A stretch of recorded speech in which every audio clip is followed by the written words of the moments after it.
దాహం దాహం దాహం దాహం మోహం మోహం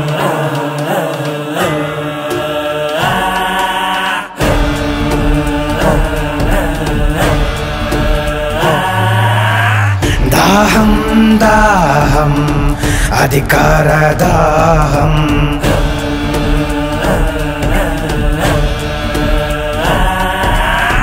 మోహం మోహం కుర్చీ మీద మోహం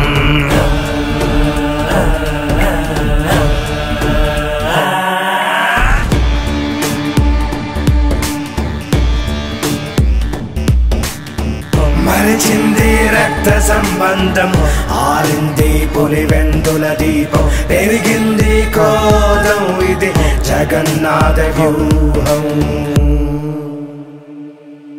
ఇది బయటకి రాని చక్రవ్యూహం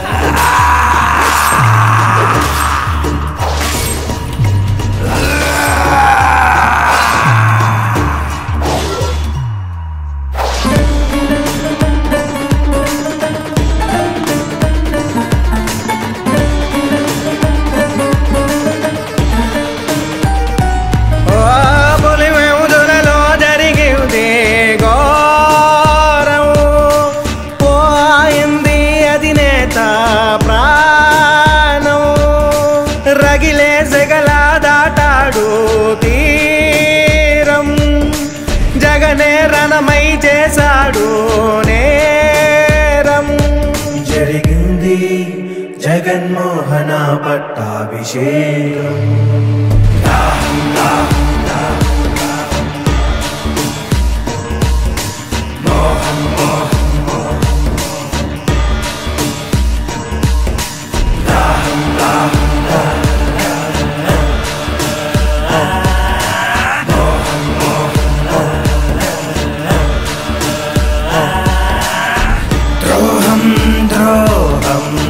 విశ్వాసద్రోహం మదనం మదనం తెర వెనక మరణం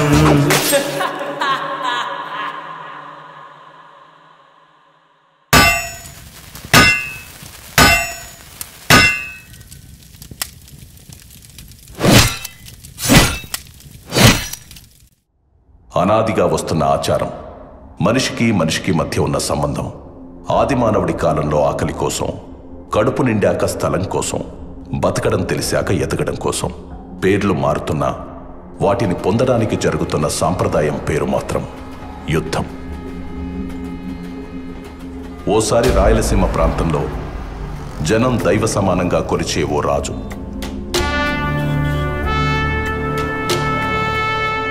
ఆ రాజు కడుపున రాక్షస మృగం పుట్టింది.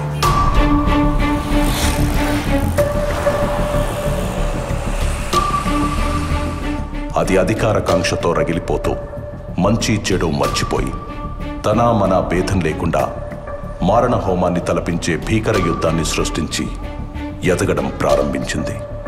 ఈ కథ మీకు అర్థం కావాలంటే ముందు మీకు పాత్రధారుల గురించి తెలియాలి. ఇది మన కథానాయకుడి వంశవృక్షం. ఎడుగూరి సందింటి ఫ్యామిలీ ట్రీ అంటే YS family tree. YS Venkatreddy అనే పెద్ద మనిషికి ఇద్దరు భార్యలు. మొదటి భార్య లక్ష్మమ్మ, రెండో భార్య మంగమ్మ. మొదటి భార్యకి ఒకే ఒక కుమారుడు, ఆయనే చిన్న కొండారెడ్డి. రెండో భార్య మంగమ్మకు 4 మగబిడ్డలు, 5 ఆడబిడ్డలు. ఈ 4 ఒక్కడు రాజారెడ్డి. ఆయన భార్య జయమ్మ. వాళ్ళకి 6 మంది మగబిడ్డలు, 5 మంది ఆడబిడ్డలు. అక్కడ మొదటి భార్య కొడుకు చిన్న కొండారెడ్డికి కూడా 6 మంది మగబిడ్డలు, 5 మంది ఆడబిడ్డలు. ఇప్పుడు మన కథకి సంబంధించినట్టు రాజారెడ్డి కొడుకుల్లో ఒకరు ఆంధ్రప్రదేశ్ గర్వం రాజశేఖర్ రెడ్డి, ఇంకొకరు ఆయన తమ్ముడు వైఎస్ వివేకానంద రెడ్డి. అక్కడ చిన్న కొండారెడ్డి ఫ్యామిలీ నుంచి మన కథకి సంబంధించినట్టు ఆయన మగబిడ్డల్లో వైఎస్ భాస్కర్ రెడ్డి మరియు ఆడబిడ్డల్లో వైఎస్ సుగుణ. వీళ్ళిద్దరూ ఇంకో ఫ్యామిలీ నుంచి కుండమార్పిడి పెళ్లిళ్ళు చేసుకున్నారు. వైఎస్ భాస్కర్ రెడ్డి లక్ష్మమ్మకు పుట్టిన మగబిడ్డ వైఎస్ అవినాష్ రెడ్డి. అక్కడ వైఎస్ సుగుణ గంగిరెడ్డికి పుట్టిన ఆడబిడ్డ వైఎస్ భారతిరెడ్డి. ఇక్కడ మన అధినేత రాజశేఖర్ రెడ్డికి ఒక మగబిడ్డ, ఒక ఆడబిడ్డ. మగబిడ్డ పేరే వైఎస్ జగన్మోహన్ రెడ్డి, ఆడబిడ్డ పేరు వైఎస్ షర్మిల. ఆయన తమ్ముడు వైఎస్ వివేకానంద రెడ్డికి ఒక ఆడబిడ్డ, ఆమె పేరే వైఎస్ సునీత. వైఎస్ జగన్మోహన్ రెడ్డికి వైఎస్ భారతిరెడ్డినిచ్చి పెళ్లి చేశారు. వైఎస్ అవినాష్ రెడ్డి భారతికి మేనమామ కొడుకు. ఆయన రాజకీయ భవిష్యత్తు కోసం జరిగిన యుద్ధమే మన ఈ కథ.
నాయనా, నేను హైదరాబాద్ పోతుండాను.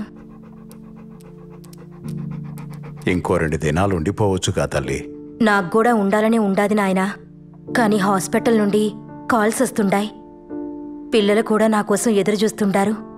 సరే తల్లి, హాస్పిటల్ అంటుండా, దాని మీద ఎంతో మంది ప్రాణాలు ఆధారపడి ఉన్నాయి.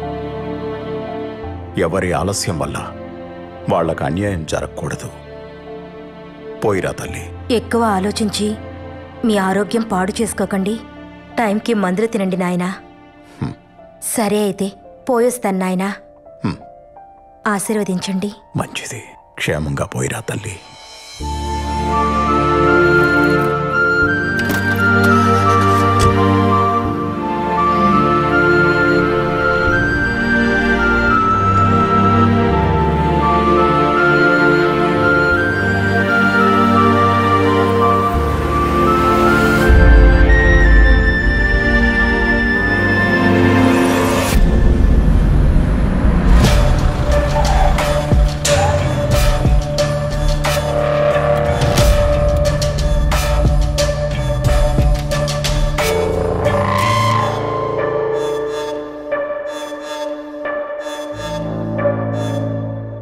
మీతో కొంచెం మాట్లాడాలి చిన్నాయన.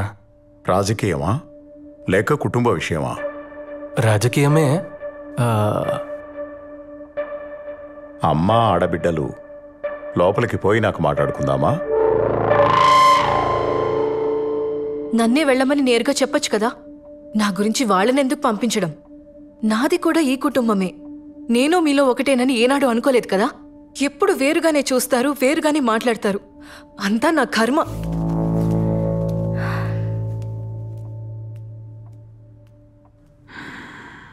మేము కొత్త పార్టీ పెడతాండాం నాయన పేరు మీద. మీరు కూడా మాతోనే ఉంటారనుకుంటున్నాను. ఎవరెవరున్నారు మీ పార్టీలో? అంతా మనకు తెలిసిన వాళ్లే.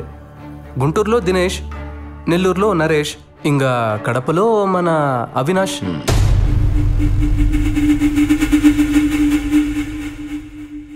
పులివెందుల రాజకీయం రాజారెడ్డి కుటుంబానికి మాత్రమే. ఈడ ఇంకెవడూ అడుగు పెట్టడానికి వీల్లేదు. ఏడున్న మందికి మంచి చేయాలని మేం పడ్డ కష్టం, చేసిన త్యాగం, కన్న కలలు మీకేమీ తెలీదు. తొందరపాటు నిర్ణయాలు తీసుకోకు. ఈ నియోజకవర్గం మన కుటుంబ కిరీటం, మర్చిపోకు. దీని గురించి మనం మళ్ళా అయినా మాట్లాడుకోవచ్చు లేచి నాయన. ఇంకో విషయం, మీ దగ్గరున్న మా నాయన భూమి నాకిస్తే. మీ నాయన భూమా? ఇద్దరం కలిసి అంతా సంపాదించుకున్నాం. నా అన్న నేను వేరువేరని ఎప్పుడూ అనుకోలేదు. అన్న భూమి కొంత నా పేరు మీద ఉన్నట్టే నా దుడ్డు కూడా చాలా వరకు ఆయన దగ్గర ఉండిపోయి ఉండాది. అయితే ఎప్పుడొస్తుంది మా చేతికి ఆ భూమి? ఎవరెవరికి ఏమేం రాసివ్వాలి? షర్మిలకు, విజయమ్మకు ఏం రాసివ్వాలి? నీకేం రాసివ్వాలి చెప్పు. ఇప్పుడే రిజిస్ట్రార్ ఇంటికి పిలిపిద్దాం. అంటే అది ఇప్పుడే ఇచ్చేయమని కాదులే చిన్నాయనా, నువ్వింకా ఉండనివ్వున్నావుగా. మెల్లగా అన్ని చూసుకుందాంలే. మనం పెట్టే కొత్త పార్టీకి నువ్వే పెద్ద దిక్కుగా ఉండాలి చిన్నాయనా. మిగతా చిన్న చిన్న విషయాలు, సీట్లు ఎవరికివ్వాలి, ఎవరిని ఎక్కడ నిలబెట్టాలి అనేవన్నీ నేను చూసుకుంటాను. మరి తొందరలోనే మీటింగ్ పెట్టి అనౌన్స్ చేసేయమంటారా? మీ నాయనకు నాకు రాజకీయ భవిష్యత్ ఇచ్చింది కాంగ్రెస్ పార్టీ. ఆ పార్టీని వదిలి నేనెక్కడికి రాలేను. ఆవిడకి ఎదిరిళ్లే ముందు ఒక్కసారి ఆలోచించుకో. ఎందుకంటే నువ్వు ఎక్కడెక్కడ ఏమేం చేశావో మీ నాయన కన్నా ఆవిడికే బాగా తెలుసు. నీ గతంలో ఉండే ఒక్క పేజీని బయటికి లాగిందంటే నువ్వు కూర్చుని కలగంటున్నది మొత్తం తలకిందులైపోతుంది. మీరు చెప్పిన వాటికల్లా భయపడుతూ ఉంటే ఉండే చోటు నుండి ఒక్క అడుగు కూడా బయటకేయలేం. అన్నిటికీ తెగించే పార్టీ పెడతాండా. అండగా ఉండాలనుకుంటే రండి, లేదంటే వెళ్ళొస్తానండి.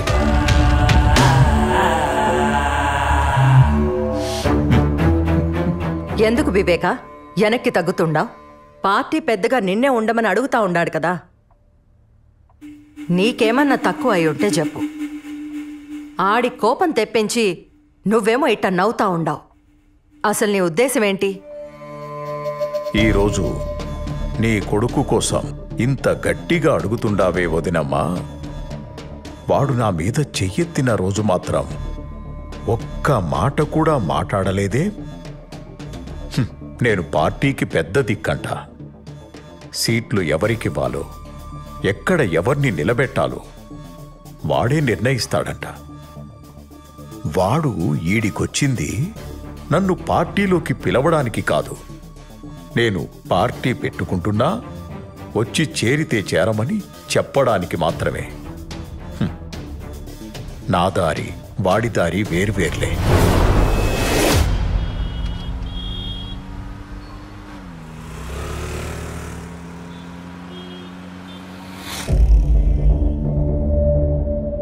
ఆయన నన్నలా లోపలికి పొమ్మంటుంటే నువ్వేం అనలేదే. మీరంతా ఒకటే కదా, నేనే పరాయిదాన్ని. మా వాళ్ల గురించి అన్నేసి మాటలు అంటుంటే కిక్కురు మనకుండా పక్కనే కూర్చున్నావు. అయినా నువ్వేమంటావులే, ఆయన కూడా మీ కుటుంబమే, మీ రక్తమే కదా. నేనే బయటదాన్ని. ఇవన్నీ పోనీ ఆస్తి రాసిస్తానంటే వద్దంటావేంటి? భారతి, అది నా ఆస్తి. నాకు తెలీదా ఎప్పుడు తీసుకోవాలో, ఎలా తీసుకోవాలో? ఆస్తిస్తాడంట అందరికీ కలిపి. అలా అయితే అమ్మ షర్మిలకు వాటాలు పోగా నాకు మిగిలేదేంది? అదిగాక నేను ఆస్తి గురించి అడుగుతా ఉంటే ఆయన నాన్న దగ్గర పెట్టిన దుడ్డు గురించి చెప్తున్నాడు. ఇట్టే ఇంకా ముందుకు పోతే మొదటికే మోసం వస్తుందని మధ్యలోనే ఆపేసిన్నాను. ఈ ఎలక్షన్లు అయిపోని అందరికీ లెక్కలు సక్కంగా చేస్తా. ఎవరిని ఎక్కడ పెట్టాలో అక్కడే పెడతా. బావా, నీ తెలివిని కనిపెట్టడం చాలా కష్టం.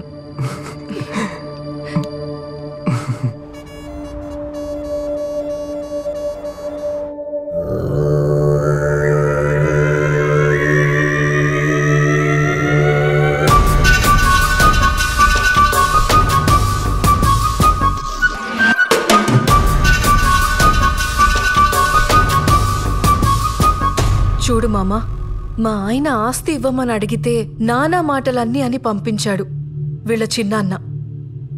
మావయ్య పోయాక మా ఆయన ఒంటరివాడైపోయిండాడు. మేమందరం ఉండగా మీ ఆయన ఒంటరివాడు ఎలా అవుతాడు? నువ్వేమీ భయపడకు. జగన్ కండగా మేమున్నాం. ఏది ఏమైనా సరే జగనే సీఎం. ఇది మార్చడానికి ఏ తలాడ్డొచ్చినా తెంచి అవతల పారేస్తాం. నీ ఆస్తి ఆడికి పోదన్నా. ఆ ముసలోడి బేనామిలకు చావు భయం చూపెడితే చాలు, పరుగెత్తుకుంటూ నీ పక్కకొచ్చి చేరతారు. వద్దన్నా వాళ్లంతట వాళ్లే వచ్చి నీ ఆస్తి నీకిచ్చిపోతారు. వివేక పవర్లో ఉండగా నువ్వు చెప్పిన ఏ ప్లాను వర్కౌట్ కాదు. కొట్టినా కోసినా వివేకాను కాదనే దమ్ము ఆ బినామీలకు రాదు. ముందు మీరు పొలిటికల్గా బలపడితేనే ఏమైనా చేయగలరు. ఆయన మనం పెట్టే కొత్త పార్టీలోకి రమ్మంటే రానన్నాడు. అసలు మనం పార్టీ పెట్టడమే ఆయనకి ఇష్టం లేదు. పైగా మనం పార్టీ పెడుతుండా వస్తే వస్తాడు, లేకపోతే ఆయనకు నేనే అపోనెంట్గా నిలబడతాను. అప్పుడు ఆయన ఏం చేస్తాడో నేను చూస్తాను.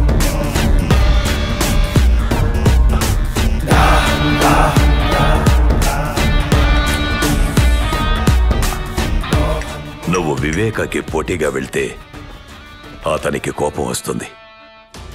వివేక కోపం వాలికొన్న వరం లాంటిది.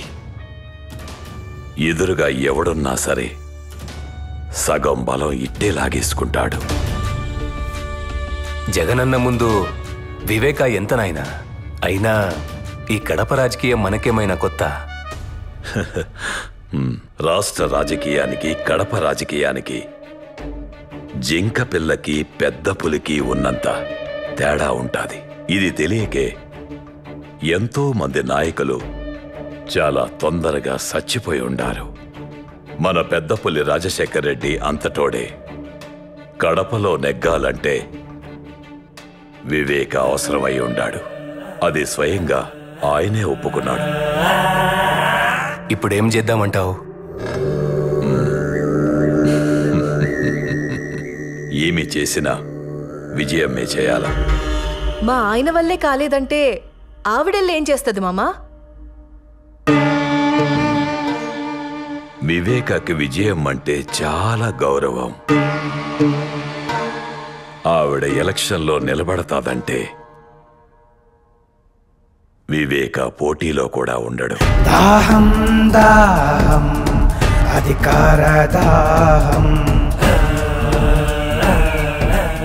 నియంతలా మారాలని ఒకడి రాజకీయ స్వార్థానికి సాయంగా దాన్ని మరింత బలంగా మార్చే దిశగా కొన్ని శక్తులు పనిచేయసాగాయి.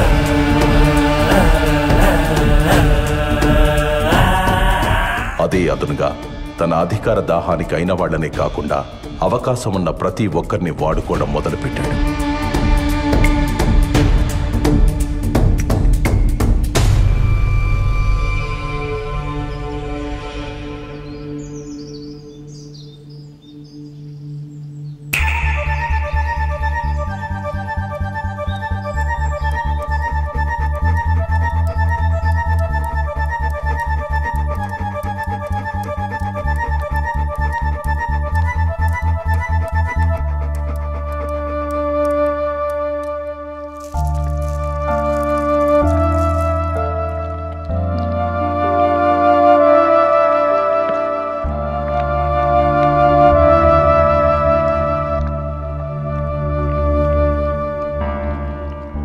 ఏంటి వదినమ్మా ఇలా సడన్గా వచ్చారు?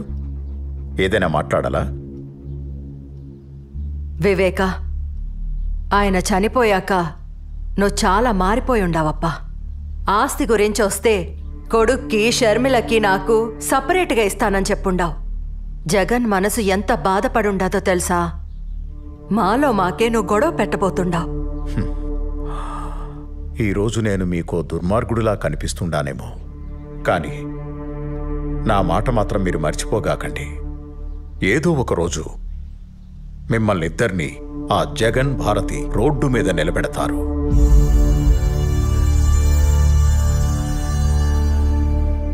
అప్పుడు తెలుస్తుంది మీకు ఈ వివేక మాట విలువ. అలాంటి పరిస్థితి మాకెందుకు వస్తుంది చిన్నాయనా? లేనిపోని భయాలు ఎందుకు పెడుతున్నారు మాకు? పార్టీలోకి రా చిన్నాయనా. నువ్వు గాని పార్టీలోకి రాకుంటే మేమే నీకు ఎదురు నిలబడాల్సి వస్తుంది. అంటే నాకు పోటీగా నిలబడతారా మీరు? ఇది చెప్పిరమ్మని పంపినాడా జగన్ మిమ్మల్ని? నన్ను మీ అన్నలాగే చూసుకుంటానని చెప్పుండావు. అందులో ఏమాత్రం నిజం ఉన్నా నా కొడుకుని గెలిపిస్తానని నాకు మాట ఇవ్వు వివేక. అయ్యా, మేడం ఫోన్ చేశారు.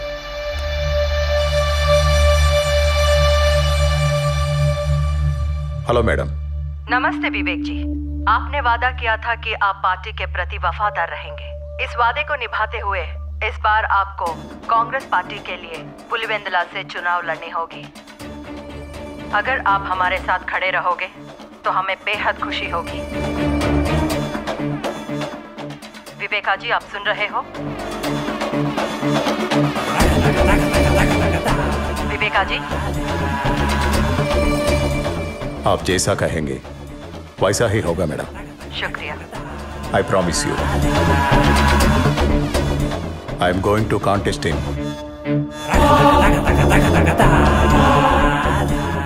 Pulivendula constituency. Okay, madam. Thank you.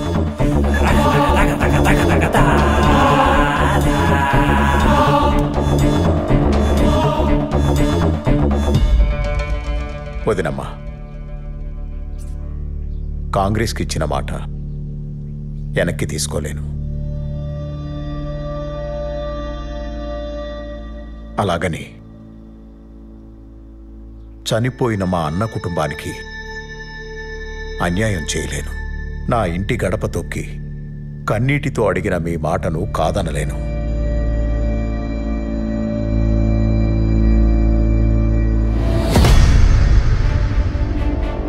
మీకు నేను మాటిస్తున్నాను,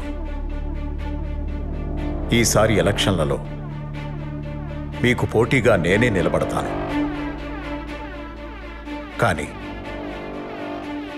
మీరే గెలుస్తారు, గెలిపిస్తాను. దీన్నెవ్వరూ మార్చలేరు. ధైర్యంగా పోయిరామా. వివేకానందరెడ్డి ఇంట్లో చీమ చిటుక్కుమన్న శబ్దాన్ని కూడా అందరికంటే ముందు జగన్ చెవికి చేరవేస్తున్న గుంటనక్క ఎర్ర గంగిరెడ్డి.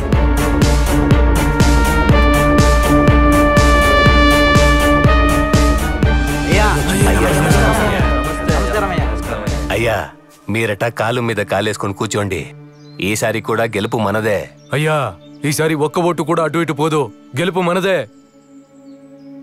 అందరికీ నమస్కారం. ఈసారి నేను పోటీలో మాత్రమే ఉంటాను, కానీ విజయం మే ఎలక్షన్లో గెలవాలి. అయ్యా, ఏం మాట్లాడుతున్నారు? మధ్యలో ఇంకెవరూ మాట్లాడకండి. వదినకు నేను మాటిచ్చాను. ఎవరూ భయపడకండి. మీకు కూడా మాటిస్తున్నాను. నాకు అధికారం ఉన్నా లేకున్నా నేనెప్పుడూ మీతోనే ఉంటాను. పోయిరండి. పులివెందుల బై ఎలక్షన్ లో కాంగ్రెస్ అభ్యర్థి వైఎస్ వివేకానందరెడ్డిపై వైఎస్ఆర్పీ అభ్యర్థి విజయమ్మ భారీ మెజార్టీతో గెలుపొందారు. ఈ విజయంతో ఆంధ్రప్రదేశ్ లో మరొక ప్రాంతీయ పార్టీ సంచలనం సృష్టించింది.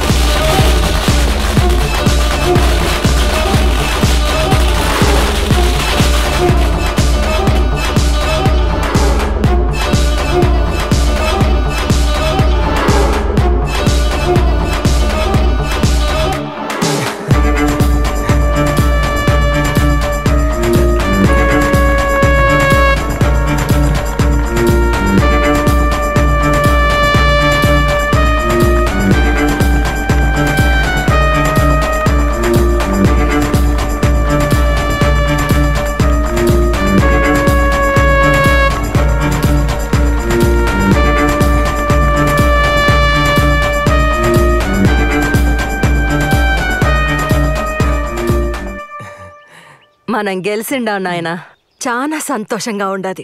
ఈ టైంలో మీ నాయన ఉంటే ఎంత బాగుండునో గదా. మీ నాయన పొగోడికి మాటిచ్చినా పొరపాటును కూడా మర్చిపోయి ఉండేవాడు కాదు. వివేక కూడా అచ్చం ఆయనలానే ఉండాడు. ఇచ్చిన మాట నిలబెట్టుకుండాడు. ఒకసారి పోయి మీ చిన్నాయన్ని పలకరించొద్దామా? దేనికి? ఏం అవసరం లేదు. నువ్వు గెలిచింది ఆయన మాట మీద కాదు, మా కష్టం మీద. నాకు పనుండది, పులివెందుల దాకా పోయేస్తా.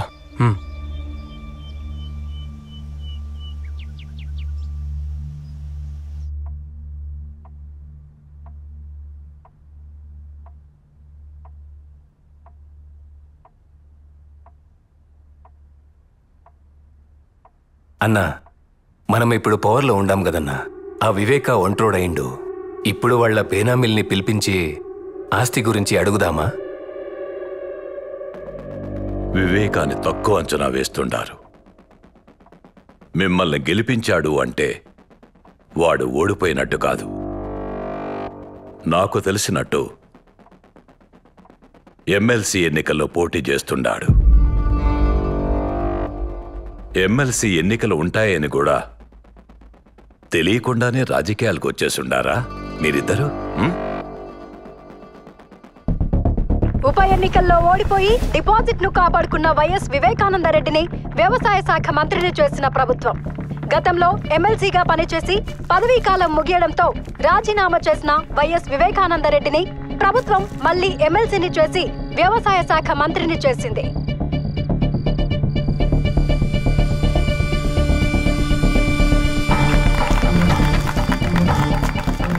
చెప్పండి కృష్ణమోహన్ రెడ్డి గారు.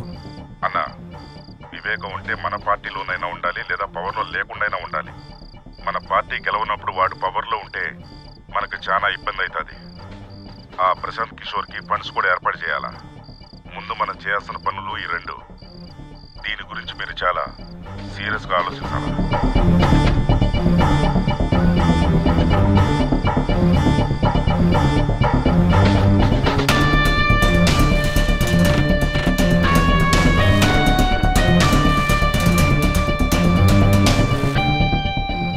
రెండు 2014 ఎలక్షన్ తర్వాత ఆంధ్రప్రదేశ్ రాష్ట్రంలో కాంగ్రెస్ కనపడకుండా పోయింది. అప్పుడు మనోడు మళ్లీ ఆట మొదలు పెట్టాడు.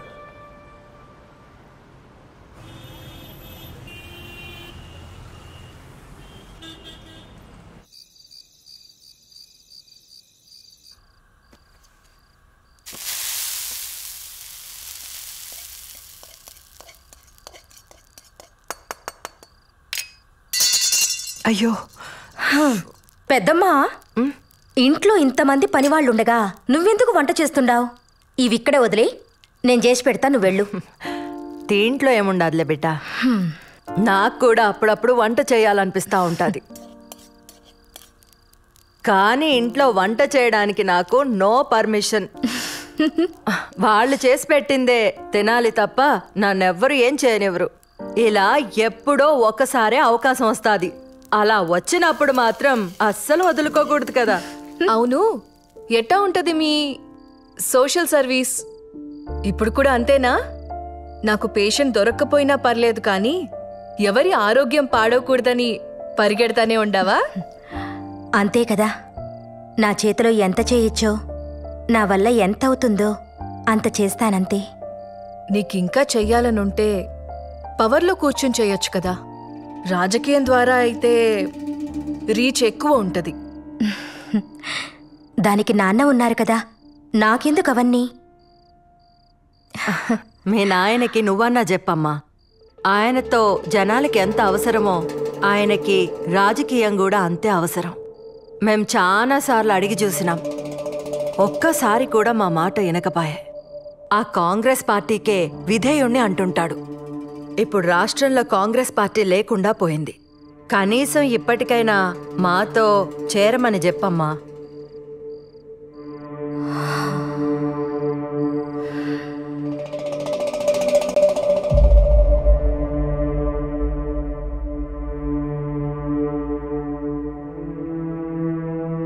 నాకు మరొక దారి లేదంటుండావా వదినా?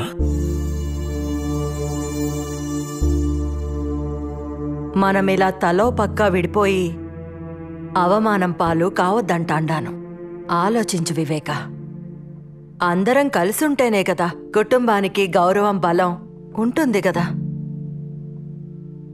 నువ్వొక్కడివే ఇలా ఏం చేస్తావు చిన్నాయనా? నువ్వు పార్టీలో ఉంటే నీ పక్కన బలం ఉంటాది. ఎప్పుడూ నాకు ఒంటరిగా పోరాడడం అలవాటై ఉండాది. నన్ను నమ్ముకున్న వాళ్ళకి కాస్త సాయంగా ఉంటే అదే చాలు.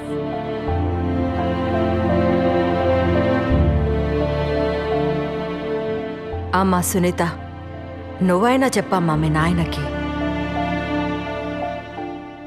ఎందుకంత మొండి పట్టు పట్టుకుని కూర్చుండావు నాయనా? వీళ్ళు తప్ప మనకెవరుండారు? ఏదైనా అందరూ కలిసే చేయండి, అది రాజకీయమైనా ఇంకేదైనా.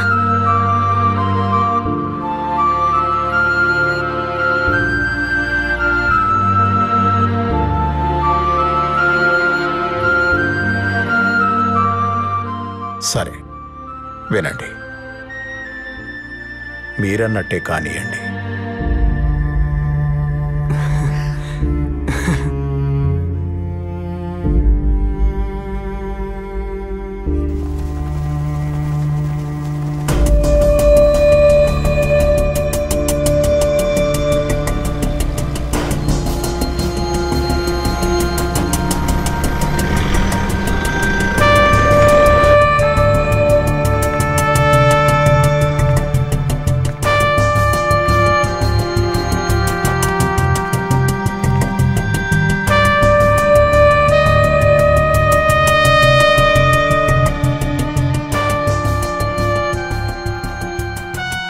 దేవుడి దయతో ఈరోజు వాతావరణం కూడా చల్లగా ఉంది.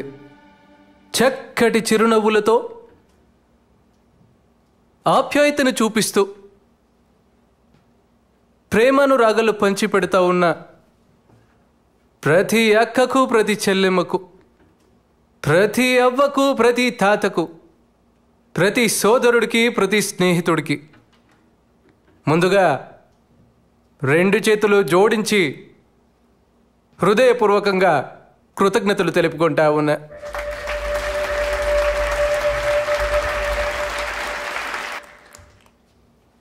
తెలుగు వారి గుండెల్లో, తెలుగు రైతుల గుండెల్లో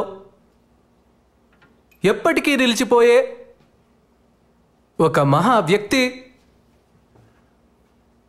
ఓ మంచి మనిషి వైఎస్ఆర్ గారు, నాన్నగారు. దానితో పాటు నాన్నగారు లేని లోటుని మా చిన్నాయన వివేకానంద రెడ్డి గారు తీర్చుతున్నారు.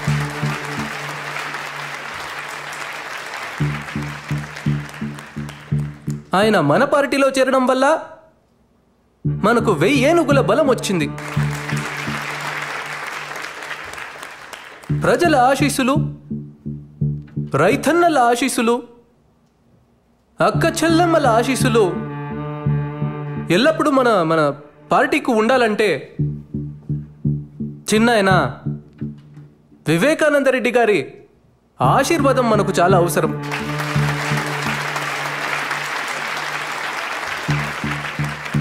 ఇప్పుడు మన పార్టీ గురించి, మన కర్తవ్యాల గురించి చిన్నాయన మీకందరికీ తెలియజేస్తాడు. ఈ 2 మాటలు చెప్పి నేను సెలవు తీసుకుంటా ఉన్నా. మా అన్న రాజశేఖర్ రెడ్డి బిడ్డ మన వైఎస్ జగన్ మంచి ఉద్దేశంతో పార్టీ పెట్టుండాడు. రైతులందరికీ అలాగే పేదలకు మంచి చేయాలని ఈ పార్టీ పెట్టుండాడు. ఈ పార్టీకి మా సపోర్టే కాదు, మీ అందరి సపోర్టు కావాలి. మీ అందరూ మీ జగనన్నని గెలిపించండి. నమస్కారం.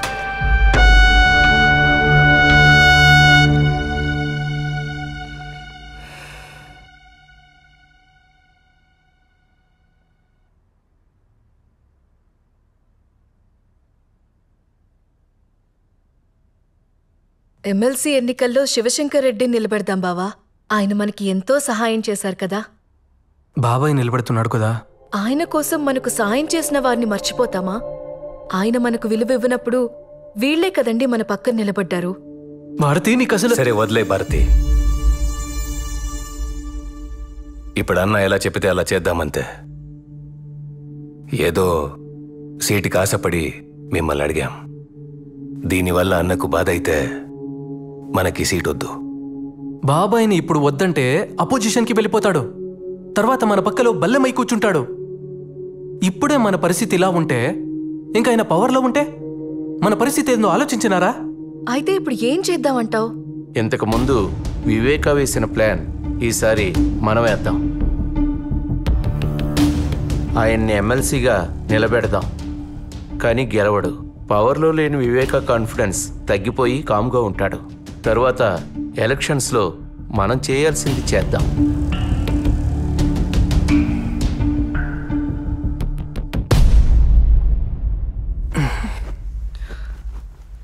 సరే కానివ్వండి.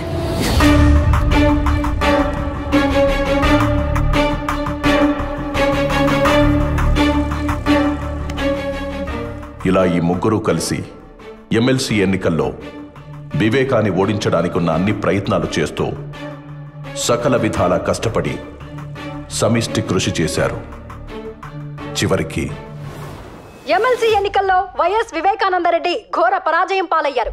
జాతీయ రాజకీయాల్లో ఎంపీగా, రాష్ట్ర రాజకీయాల్లో మంత్రిగా పనిచేసిన ఓ రాజకీయ నిపుణుడు ఎమ్మెల్సీ ఎన్నికల్లో ఘోర పరాజయం పాలయ్యారు. తన వాళ్ల చేతుల్లోనే మోసపోయిన వైఎస్ వివేకానందరెడ్డి ఈ ఓటమితో ఆయన రాజకీయ జీవితానికి తెరపడుతుందా?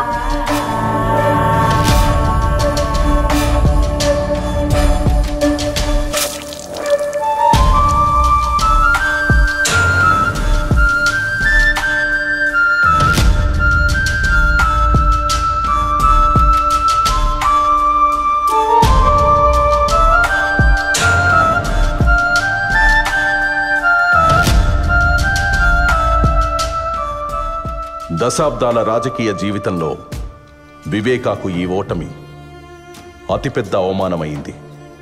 దీని గురించి చాలా ఆలోచించారు.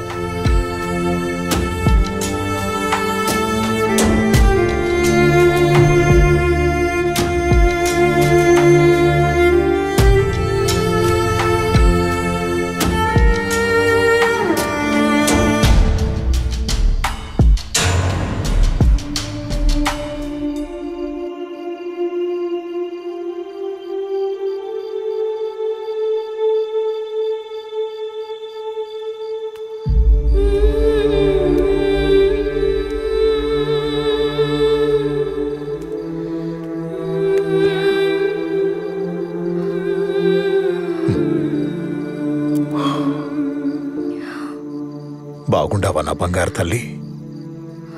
నిన్ను చూడాలని అనుకుంటుండా, ఈలోగా నువ్వే వచ్చేసినావు.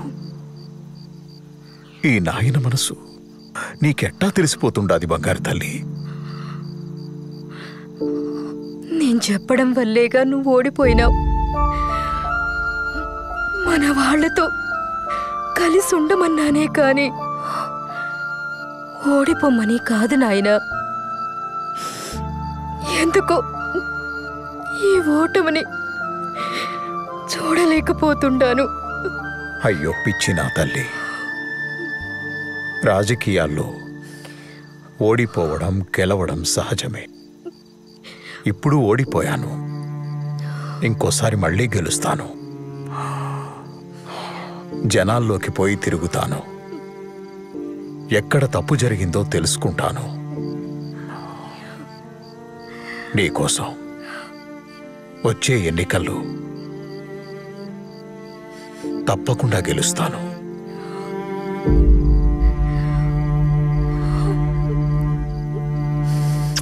ఎక్కడ తప్పు జరిగిందని తెలుసుకోవడానికి తన ప్రయత్నాలు మొదలుపెట్టాడు.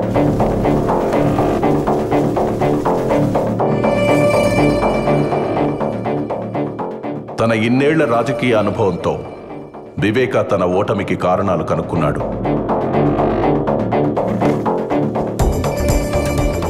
వచ్చే ఎన్నికల్లో గెలుపుకు సర్వం సిద్ధం చేశాడు. తన మానసిక స్థితిని సరిచేసుకోవడంతో పాటు పార్టీ పెత్తనాన్ని కూడా తన చేతుల్లోకి తీసుకున్నాడు. పులివెందుల రాజకీయంపై తమ ఆధిపత్య పరంపర కొనసాగనివ్వడం కోసం యువ నాయకుడిలా యాక్టివ్గా ఉంటూ అన్ని విధాలుగా ఎఫర్ట్ పెడుతూ రగిలే ఓ బడబాగ్నిలా దూసుకొస్తున్న వివేక తన ఇంటి నుండి కారు మబ్బు కమ్ముకొస్తుందనే విషయాన్ని తెలుసుకోలేకపోయాడు.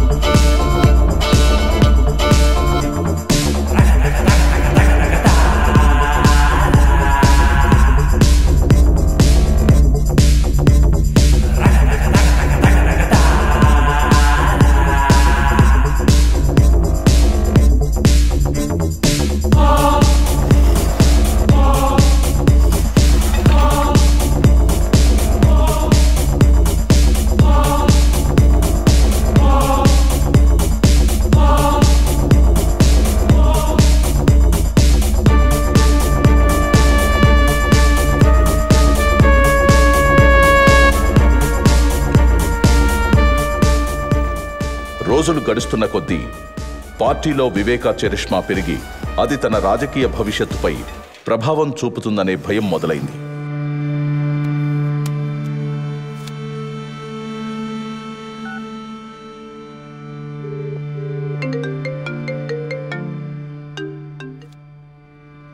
చెప్ప అవినాష్, నువ్వే ఏదో ఒకటి చేయాలి భారతి. లేకపోతే ఈయన మనల్ని రాజకీయం నుంచి శాశ్వతంగా దూరం చేసేస్తాడేమో. నువ్వేం కంగారు పడుకు, నేను చూసుకుంటాను. జగన్తో నేను మాట్లాడతాను.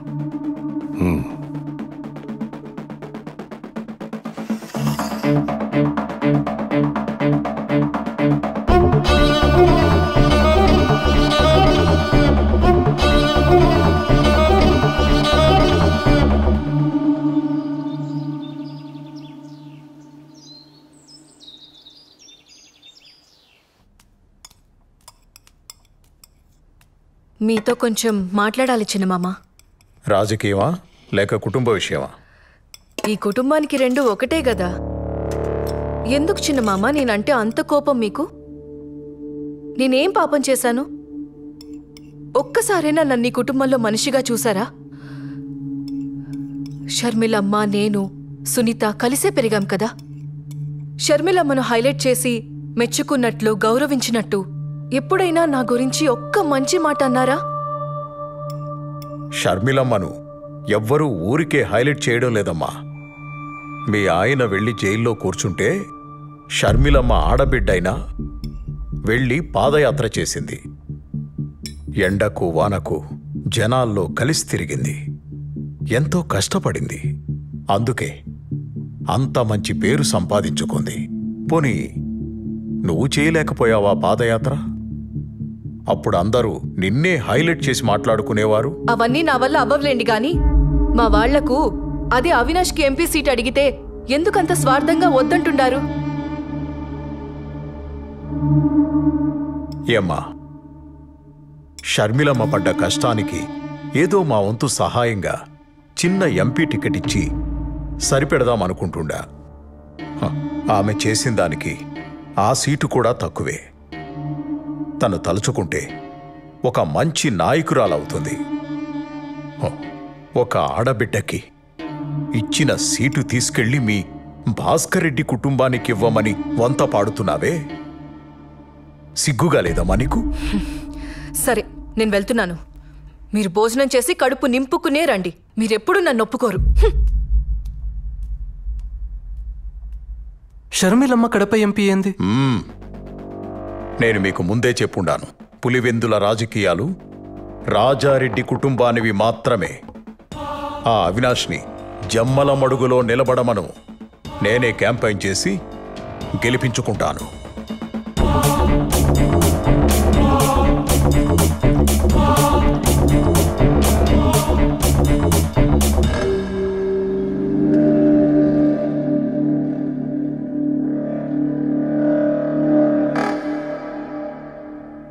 ఏమంటున్నాడు? మా వాడికి సీట్ ఇవ్వడు, అంతే కదా? వదిలే భారతి, మేం మీతో ఉండేది సీటు కోసం కాదు, జగనన్న మీదున్న ప్రేమతో. అన్నా, నీకు కష్టం వచ్చినప్పుడు మా చేతనైంది చేసిండాం. నువ్వు నాకు సీట్ ఇచ్చినా లేకపోయినా మేమెప్పుడూ నీ పక్కనే ఉంటాం. నీ మంచితనం జగన్కి ఇంకా అర్థం కావడం లేదులే బావా. వాళ్ళ బాబాయ్ చేతిలో కీలు బొమ్మలా ఆడుతాండాడు. జగన్ బాగు కోసం మనం ఆలోచిస్తా ఉంటే ఈయనేమో వీళ్ళ బాబాయ్కి సపోర్ట్ చేస్తా ఉండాడు. ఆవిడ పాదయాత్ర చేసిందంట. ఆవిడ మీదే మన రాజకీయ భవిష్యత్తు ఆధారపడి ఉండాదంట. కాసేపు నువ్వు గమ్మునుంటావా? ఏం చేయాలో ఏం చేయకూడదో నాకు తెలుసు. ఈడ ఎవరు పాదయాత్ర చేసినా జనం వచ్చింది మాత్రం నా ముఖం చూసి. ఊరుకుంటే ఏదో మాట్లాడుతుంది.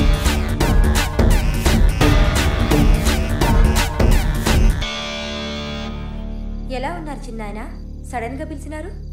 షర్మిలమ్మ, కడప ఎంపీగా నువ్వే నిలబడుతుంటావు. చిన్నాయన, అన్న చెప్పారు కదా ఆ సీటుని అవినాష్కి ఇస్తున్నారని. మరి నీ సంగతి ఏంటి తల్లి? నాదేముంది, మనది పార్టీ, మనది జెండా. అయినా అన్న ఇప్పుడు నాకేం తక్కువ చేస్తున్నాడు? అది కాదు తల్లి, పార్టీ మనదనుకోవడం వేరు, పార్టీ పవర్లో మనం ఉండడం వేరు తల్లి. నాకేం తెలుసు చిన్నాయన ఈ రాజకీయాలన్నీ? నీకేమీ తెలియకుండానే పాదయాత్ర చేసినావా? జైల్లో ఉన్న మీ అన్నని జనాలు నమ్మేటట్టు చేసినావా? వాడి మీద పడ్డ మచ్చని చెడ్డ పేరుని పోయేలా చేసినావా? అసలు పార్టీకి ఇన్ని సీట్లు రావడానికి, ఇంత నమ్మకం ఉండడానికి అది నీ పాదయాత్ర ఫలితం తల్లి. నా అన్న రాజశేఖర్ రెడ్డి బిడ్డగా జనం వాడిని చూడడం. పాదయాత్ర ఎవరు చేసినా జనం వచ్చింది మాత్రం వాడి మొహం చూసనుకుంటున్నాడు. ఎప్పటికైనా వాడికి సరిపోటి నువ్వే తల్లి. నీకు రాజకీయం తెలియకే, అది నీ రక్తంలోనే ఉండాది. మనం అనుకుని నిలబడతాననుకుంటే అన్న బాధపడతాడు చిన్నాయన. అన్న నుంచి ఈ మాట వస్తే ఖచ్చితంగా నిలబడతాను. షర్మిలమ్మ, నేను బతికుండగా నీకో దారి చూపాలనుకుంటున్నాను. మీ నాయనకు కూడా తెలుసు జగన్ ఎలాంటివాడో. అందుకే వాణ్ణి ఎక్కడ ఉంచాలో అక్కడే ఉంచాడు. అది నీకు తెలిసేపాటికి నేను ఉంటానో లేదో తెలీదు. అన్నీ నీకు అర్థం కావలసిన టైంకి అర్థమవుతాయి. ఇప్పుడు నా మాటకు నువ్వెదురు చెప్పకుండా కడపకు ఎంపీగా నామినేషన్ వేయడానికి నువ్వు సిద్ధంగా ఉండు తల్లి.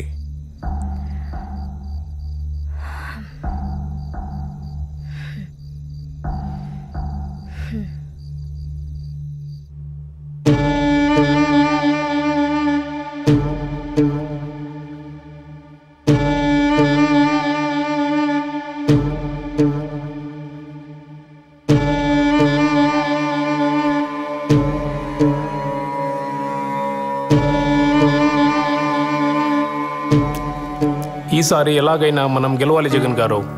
ఏదో ఒకటి చేయండి. మన కోడి కత్తి ప్లాన్ కూడా వర్కౌట్ అవ్వలేదు. ఈసారి ఏదైనా చేస్తే కొంచెం ఎమోషన్గా ట్రై చేయాలి. ఏం చేద్దాం మరి? మీరే చెప్పండి. దాన్ని మీరు మాట్లాడుకోండి. మిగతాది గ్రౌండ్ రిపోర్ట్ వచ్చినాక మనం మళ్ళీ కలుద్దాం. Some emotional things has to happen. చూడండి, ఇది మాత్రము గట్టిగా గుర్తుపెట్టుకోండి. వస్తాను.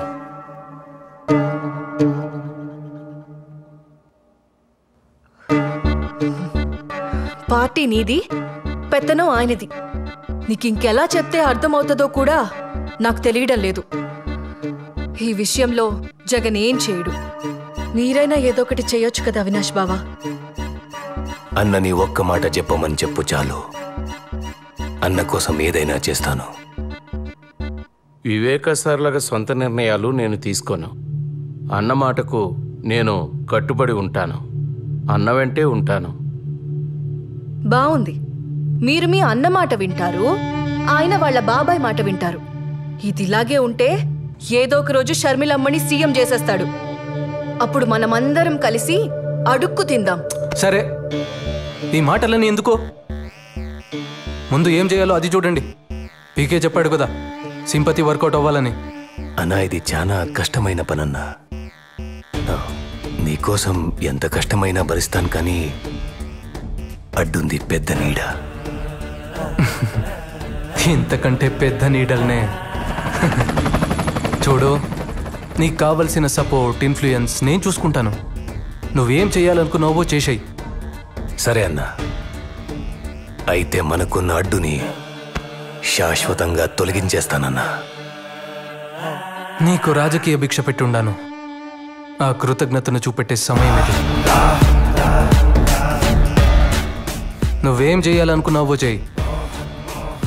నేను సీఎం అవ్వాలి, అంతే.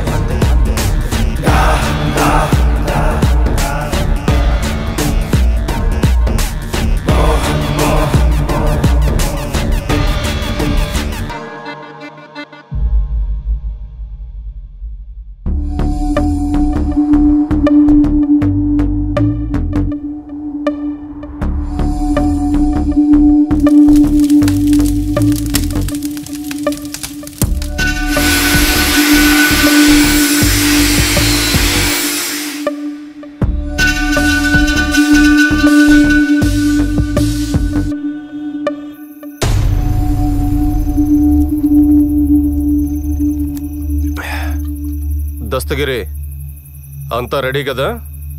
ఎంత తాగుతా ఉన్నా భయం పోవడం లేదన్నా. నిండా మునిగినాక సలేంద్ర ఇంత దూరం వచ్చినాక తిరిగి వెనక్కి తగ్గుతావా ఏంది?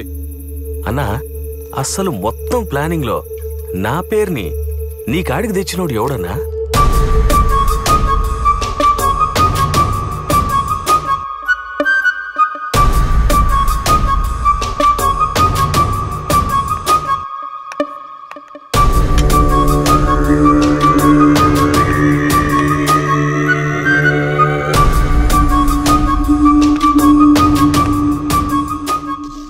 ఏంది నాయన ఇంత కూల్గా ఉన్నావు? అప్రూవల్ వచ్చిండాదిగా, ఏం ప్లాన్ చేసిండావు? ఇన్నాళ్ళు పులివెందులకి పోతురాజులా నిలబడి మన పని ప్రతి దానికి అడ్డుపడుతుండేవాడు. ఇప్పుడు ఆ పోతురాజుని పులివెందల నుండి నేరుగా పైకి పంపిస్తున్నా. అది నాయన మగోడి మాట మాట్లాడినావు. ఇంతకీ ఎలా చేపిస్తుండావు? ఎవరితో చేపిస్తుండావు? ఇది చేయడానికి బయట వాళ్ళని తీసుకొచ్చినా లేదా మనాళ్లతోనే ముందుకెళ్ళినా ప్రాబ్లం మనకి. ఇంకా మనాళ్లలో వివేకాన్ని చంపే మగాడు ఎవడైనా ఉండాడనుకుంటున్నారా? ఒకవేళ చంపినా ధైర్యంగా తిరగలేక దొరికిపోతాడు. ఇది సక్కంగా అనుకున్నది అనుకున్నట్టుగా అవ్వాలంటే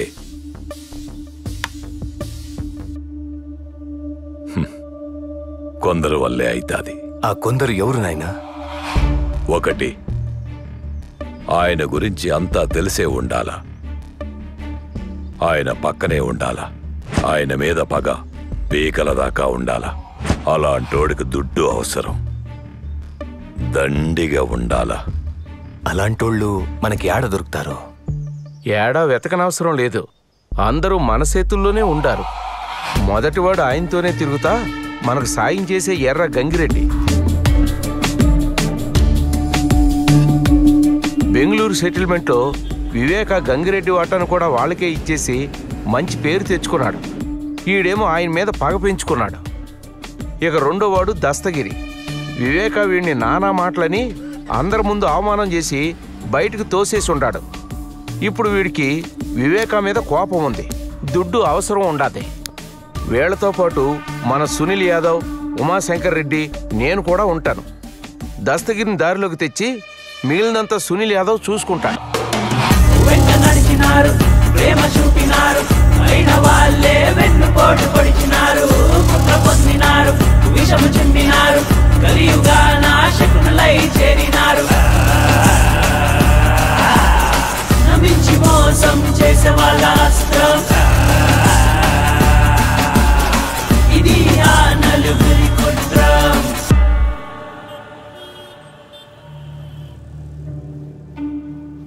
ఈ నాయాళ్ళలో పట్టాలు నన్ను వదిలేటట్లేరుగా. వీళ్ళందరికీ పిచ్చి పట్టుండదో ఏమో.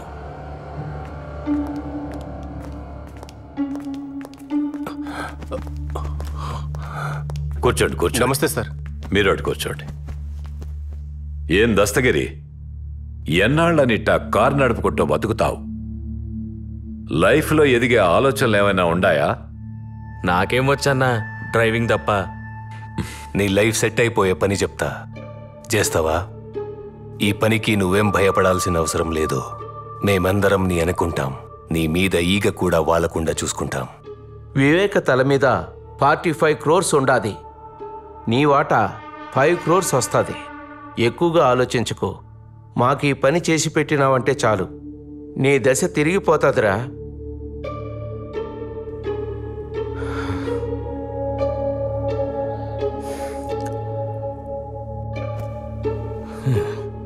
పిచ్చిగారి పట్టినదో ఏమేమో మాట్లాడుతున్నాడు.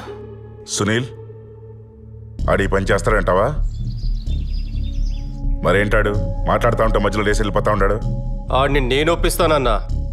ఏమి ఆడంత బతిమాలుకోవాలనా? ఆడు లేకపోతే మనం ఈ పని చేయలేమా? చెయ్యలేము.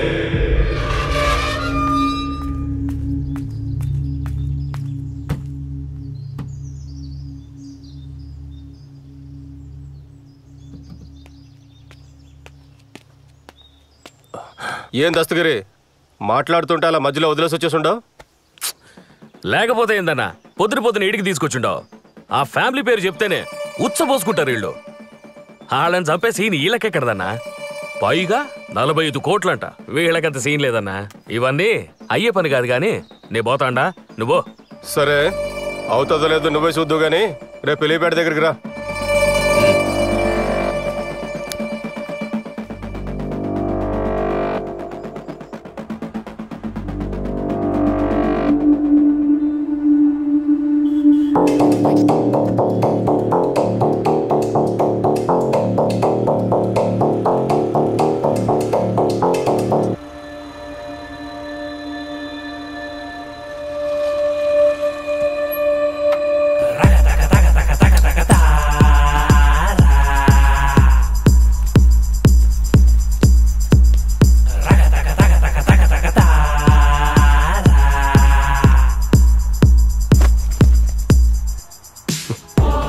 చూసుండవా? ఇప్పుడే ₹1 చేతికొచ్చి ఉండదు. పని అయినాక మిగతాది కూడా వచ్చి చేరుతుంది. అందులో ఒక 25 లక్షలు నాకు ఇవ్వు, మెల్లగా నీకు తిరిగి ఇచ్చేస్తాను. సరేనా, మీరెట్లా చెప్తే అట్లా. అదృష్టం అంటే ఇదేరా. నిన్నటి దాకా నేను పోస్తే గానీ నువ్వు మందు తాగేటోడివి కాదు. ఈరోజు నాకే అప్పిచ్చే స్థాయికి వచ్చేసినావు. లైఫ్లో ఎదగాలంటే అప్పుడప్పుడు ఇట్లాంటి రిస్క్ తీసుకోవాలబ్బా. ఇప్పుడు చెప్పు, వాళ్ళకంత సీన్ ఉండదో లేదో? అన్నా, ఈ పని నేను ధైర్యంగా చేయాలంటే ముందు నాకెందులో ఆ మెయిన్ హెడ్ ఉండాడో లేదో నాకు తెలియాలి. అది కూడా చూద్దు గానీ రెడీగా ఉండు. సరే పద.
మనం రాజకీయంలో బలపడాలంటే అందరితో పాటు బాగుండాలి.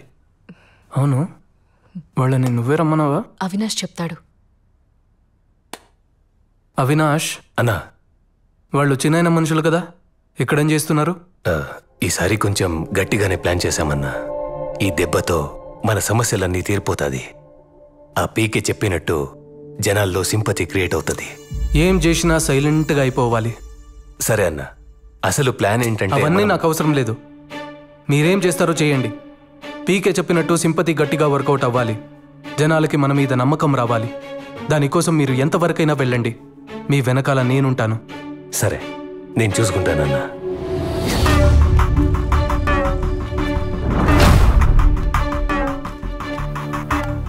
ఏంటయ్యా దస్తగిరి, ఎప్పటికైనా నమ్ముతుంటావా? ఈ పని చేస్తావా? చేస్తానన్నా, నేనే చేస్తాను. అన్నా, నేను మిమ్మల్ని గట్టిగా నమ్ముతా ఉంటానన్నా. ఈ పని నేనే చేస్తానన్నా. అన్నా, వెళ్దామా అన్నా? ఆడ మనకడ్డు ఎవడు లేడు కదా. నైట్ వాచ్మెన్ లేడు, వాని భార్య లేదు. అన్నా, ఆ రంగయ్య గాడేమో ఉట్టి విరికోడు. ఆఖరికి వాడి కుక్క కూడా లేదు. కుక్క అంటే గుర్తొచ్చుండాది. దాన్ని ఎలా చంపేసినారన్నా?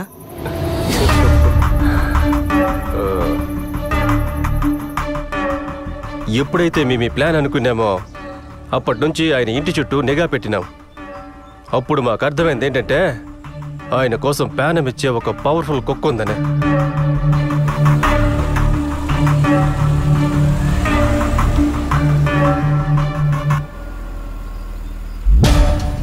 విశ్వాసం లేని బంధువుల కన్నా ఈ పెంచుకున్న కుక్కలే చాలా డేంజర్.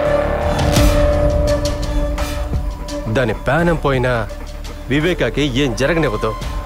దాన్ని చంపేస్తే వివేక ఊపిరి సగం తీసేసినట్టే అనుకున్నాం.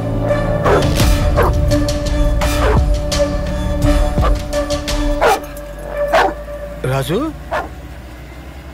ఏంట్రా, ఏమైంది నీకు? ఇంతలా అరుస్తున్నావేంటి? ఏయ్ రాజు, రాజు ఏమైందిరా?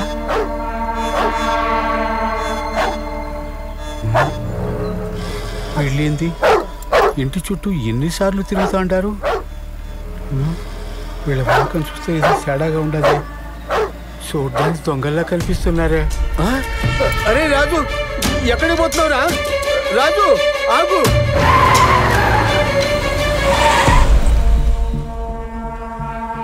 ఈ ఇంట్లో ఉన్న అంతమంది ఒక లెక్క అయితే ఈ కుక్కే ఒక లెక్కగా కనిపిస్తుండది. అవునన్నా, నువ్వు చెప్పే మాట నిజం.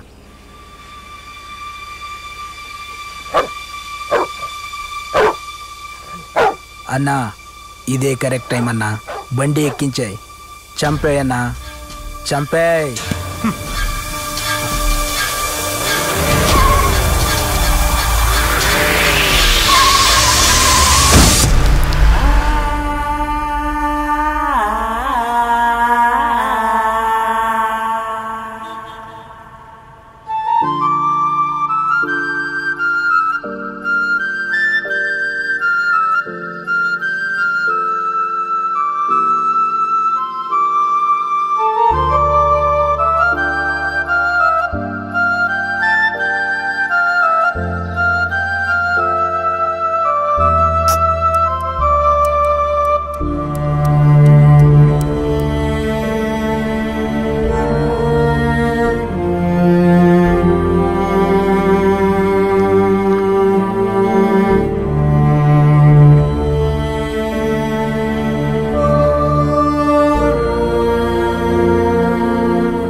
కుక్కబోగానే వివేక్ కుడి భుజం పోయినంత బాధపడుంటాడన్నా.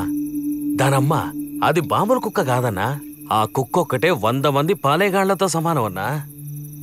దానికి చిన్న అలికిడి వినబడ్డదంటే చాలు అందరూ వచ్చిందాకా అరుస్తూనే ఉంటది. ఆ పెద్దాయన కన్నా డేంజర్ అన్నా అది. దాన్ని లేకుండా చేసి మంచి పని చేసినారు. పెద్దాయన సగం ప్రాణం ముందే తీసేసినారు. ఇప్పుడెళ్ళి ఈజీగా చంపేయచ్చు.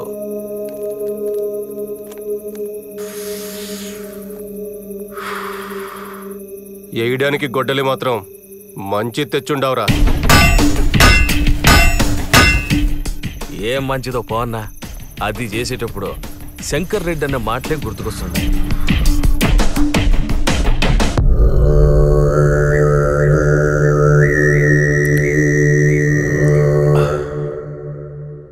మీరు చేసేది సైలెంట్గా అయిపోవాలా? ఎక్కువ యాగి చేయకుండా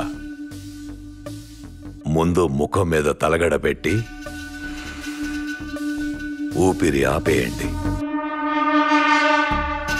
సునీలన్న, అనుకున్నది పక్కాగా చేసి రండి.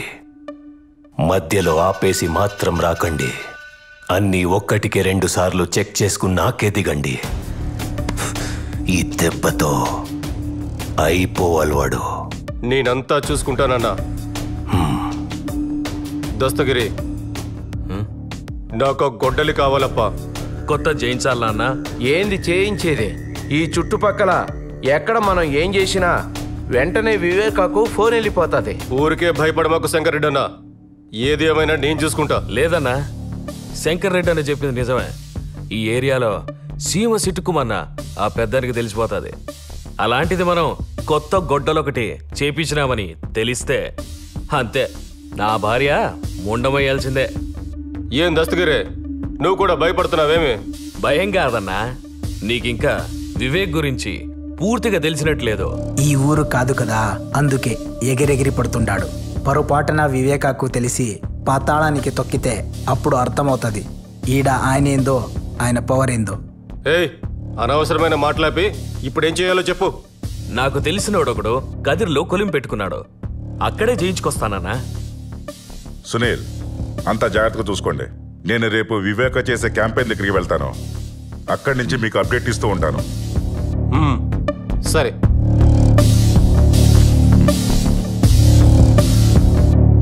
Cheers.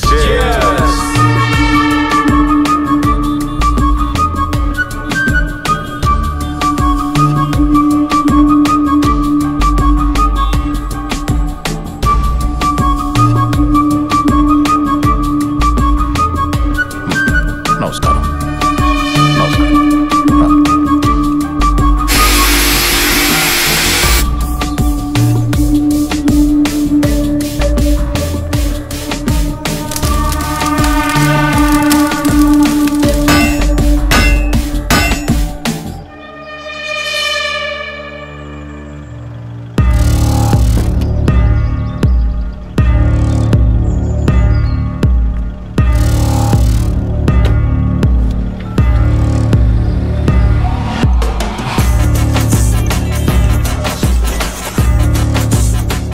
హలో సునీల్, వివేక ఇప్పుడే బయలుదేరినాడు క్యాంపెయిన్ నుంచి.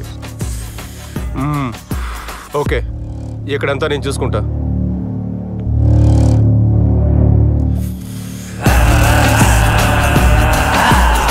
నమ్మించి మోసం చేసే వాళ్ళ అస్త్రం ఇది ఆ నలుగురి కుట్రం. నమ్మించి మోసం చేసే వాళ్ళ అస్త్రం ఇది ఆ నలుగురి కుట్రం. వెంట నడిచినారు, ప్రేమ చూపినారు, అయిన వాళ్ళే వెన్నుపోటు పొడిచినారు. కుట్ర పొందినారు, విషము చిందినారు, కలియుగా నాశకునులై చేరినారు.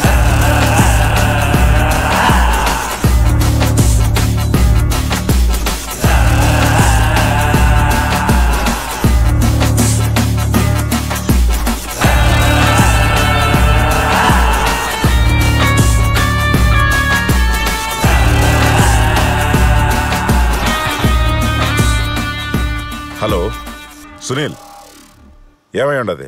అంతా ఓకేనా? దస్తగిరి కదిలికిపోయినాడు. గొడ్డలు తీసుకొస్తున్నాడు.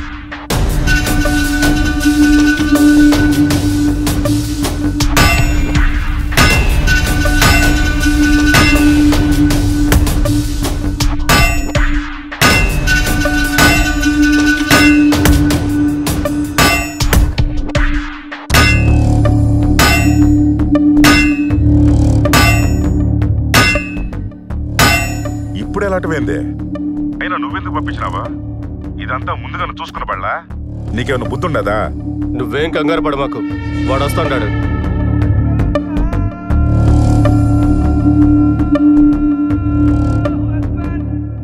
నువ్వు వాడు అప్డేట్ ఇస్తే చాలు. అది కాదు సునీల్. ఛ,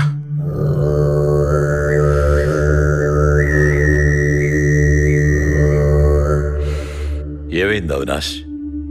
ఎంతవరకు వచ్చింది? నాయనా, మనోళ్ళు ఆల్రెడీ అక్కడే ఉన్నారు. మనం కాసేపు కామ్గా వెయిట్ చేస్తే వాళ్ళ పని వాళ్ళు చేసుకొని వస్తారు. మీరు రిలాక్స్గా ఉండండి. ఇంతకీ అన్న ఏమంటున్నాడు? నవీన్ ఫోన్కి అప్డేట్స్ ఇవ్వమన్నాడు. జాగ్రత్తగా మెదడు వాడండి. ఏం చేసినా ఊరికే ఒకదానికొకటి చేసుకొని నెత్తి మీదేసుకోబాకండి. నాయనా, ముందు నువ్వు రిలాక్స్గా ఉండు.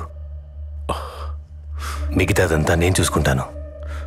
ఊరికి నువ్వు భయపడి నన్ను భయపెట్ట మాకు.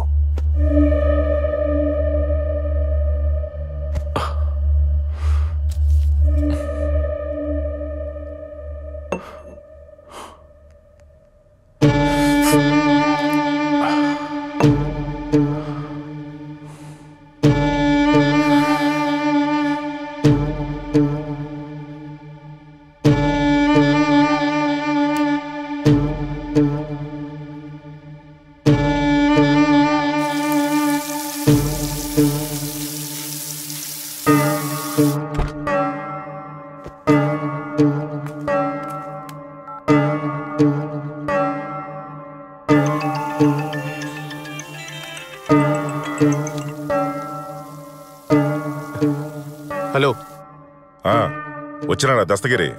ఇంకా రాలేదు. ఇక్కడంతా బాగానే ఉంటుంది. చెప్పాను కదా, నేను అన్నీ చూసుకుంటాను. మళ్ళీ మళ్ళీ ఫోన్ చేసావంటే వాడికన్నా ముందు నిన్నేసేస్తా. గమ్మునాడిని ఏడుకు తీసుకురా. అది కాదు సునీల్, ఆ మాట పూర్తిగా వినకుండా కట్ చేసినాడే.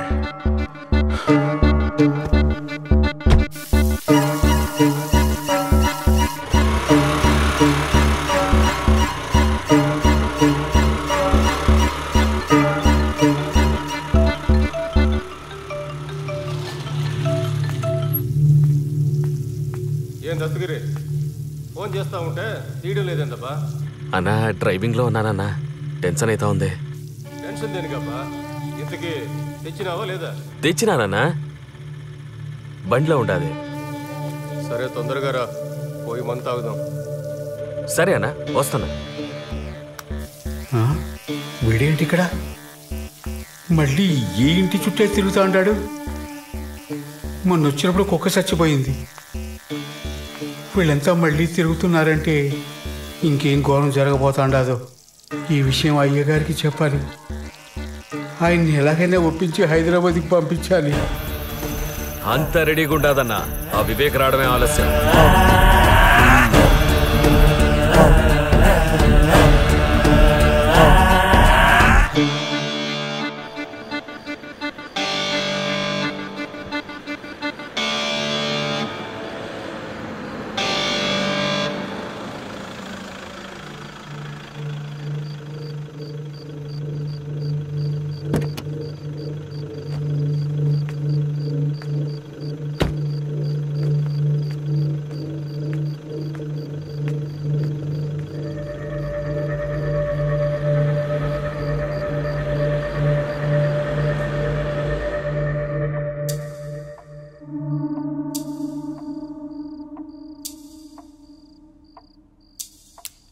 అయ్యా, డ్రైవర్ని పిలిపించి హైదరాబాద్కి వెళ్ళిపోండి అయ్యా. ఏమైందిరా? అయ్యా, మన కుక్క చనిపోయిండది కదా, అది మంచి శకునం కాదు. ఇంట్లో ఏడ చూసినా భయం వేస్తుంది. పైగా అమ్మగారు, వాచ్మెన్ ఎవరూ లేరు. మీరు కూడా హైదరాబాద్ వెళ్ళిపోండి అయ్యా. ఈ ఒక్కసారి నేను చెప్పేది వినండి అయ్యా. నాకెందుకో మనసంతా కీడు శంకిస్తా ఉండాది. కుక్క పోయిందని నాకు బాధగానే ఉండాదిరా. అది అపశకునమే కావచ్చు, కానీ దానికి మనమేం చేస్తాం? అది కాదయ్యా, నా మాట విని హైదరాబాద్కి వెళ్ళిపోండి అయ్యా. యాడికి రాపోయేది? పులివెందులలో, పైగా నా ఇంట్లో. నాకు భయమేందిరా? నన్నెవడేం చేస్తాడు? నువ్వు దిగులు పడకుండా పోయి పడుకో. అది కాదయ్యా. నువ్వు వెళ్ళి పడుకోరా, నేను చూసుకుంటానుగా. రంగయ్య. అయ్యా. ఆ తలుపు తెరిచిపెట్టుండు, గంగిరెడ్డి వస్తా అన్నాడు. గంగిరెడ్డా? ఇప్పుడా? ఈ టైంలో గంగిరెడ్డితో పనేందయ్యా? ఏంటి రంగయ్య, ఈరోజు ఎంత మాట్లాడుతుండావు? ఆ గంగిరెడ్డికి ఏదో పని ఉండదంట, మాట్లాడడానికి వస్తుండాళ్లే. అయ్యా, గంగిరెడ్డిని రేపు రమ్మని చెప్పండి అయ్యా. ఈరోజు ఇంటికి పొమ్మనండి. నువ్వు ఆలోచించకుండా తలుపు తెరిచిపెట్టి వెళ్ళి పడుకో. నాకేం భయం లేదులే, నేను చూసుకుంటానని చెప్తా ఉండా కదా. పో. సరేనయ్యా.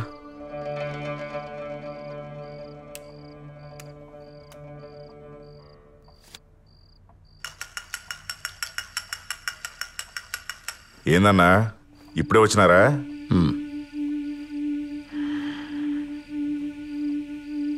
కూర్చో. ఏంది గంగిరెడ్డి, అర్జెంటుగా మాట్లాడాలన్నావు? చెప్తానన్నా.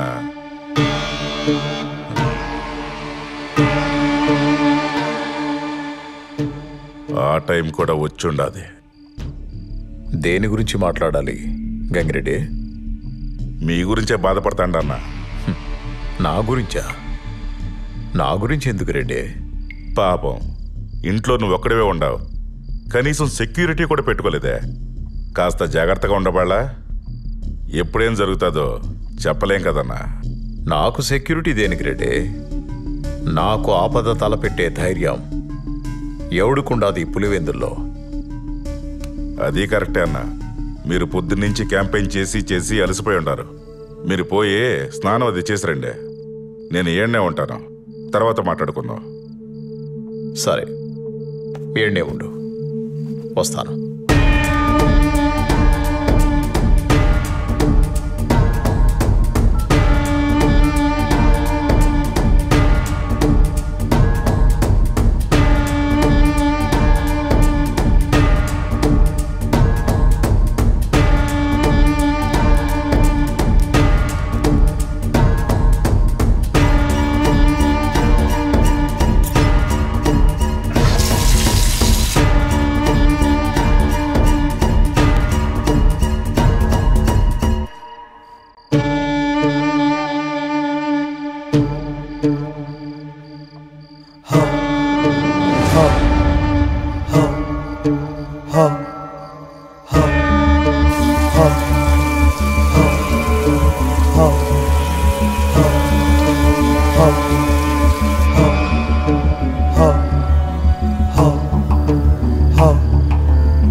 గంగిరెడ్డి,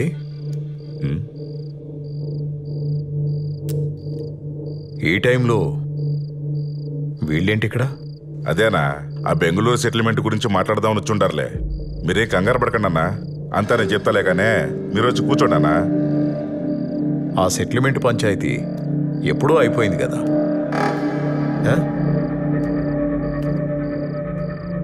ఇంకేముంది మాట్లాడనీకి? ఉన్నాయన్నా, చాలా ఉన్నాయి మాట్లాడనీకి. నా వాటా డబ్బుల గురించి అడుగుదామని. ఆ సెటిల్మెంటు డబ్బులు వస్తాయని స్వార్థంతో చేసింది కాదు గంగిరెడ్డి, ఇచ్చిన మాట కోసం చేసి పెట్టింది. దాని నుండి ఒక్క పైసా కూడా నేను ఆశించలేదప్పా. మరి నీకెందుకు ఇలాంటి దుర్బుద్ధి పుట్టిందో తెలియడం లేదు. అవును, నేను దుర్మార్గుడినే, నాకు నా డబ్బు కావాల్సిందే. నువ్వు ఇచ్చిన మాట కోసం చేసావో నీ స్వార్థం కోసం చేసావో అదంతా నాకు అనవసరం. నా డబ్బు నాకు కావాలి. ఎన్నిసార్లు చెప్పాలయ్యా నీకు? అర్థం కావట్లేదా? ఇది డబ్బుల కోసం చేసింది కాదు. దీని గురించి మర్చిపో. మళ్ళీ ఈ మ్యాటర్ గురించి మాట్లాడాల్సిన అవసరం లేదు. మాట్లాడితే వెళ్ళిపోతాండో కూసో. నా డబ్బు నాకు కావాలి, నా వాటర్ నాకు కావాలి. ఇస్తావా లేదో చెప్పు. ఆల్రెడీ నీకు చెప్పాను కదా, ఇంకేముంది మాట్లాడడానికి? దీని గురించి మాట్లాడడానికి ఏమీ లేదు. అర్థమవుతుందా? అవదో, నాకు అర్థం అవ్వదు. నా వాటా నాకు కావాలి అంతే. ఇస్తావా లేదా చెప్పు. నా దగ్గర డబ్బు లేదు, నేనివ్వను. ఏంట్రా మాటలతో చెప్తే అర్థం కదా, చేతులతో చెప్పాలా? నువ్వు సెటిల్మెంట్ ని డబ్బు కోసం చేసావో దేనికోసం చేసావో మాకు తెలుసు. మా డబ్బు మాకు కావాలి, ఇస్తావా లేదా? సునీల్, వాణ్ణి అంత టార్చర్ పెట్టాల్సిన అవసరం లేదు. ఆడికి ఆల్రెడీ స్టంట్ వేశారు. కిందికి లాగి గుండె మీద 2 గుద్దు, ఊపిరి అలాగే ఆగిపోతుంది.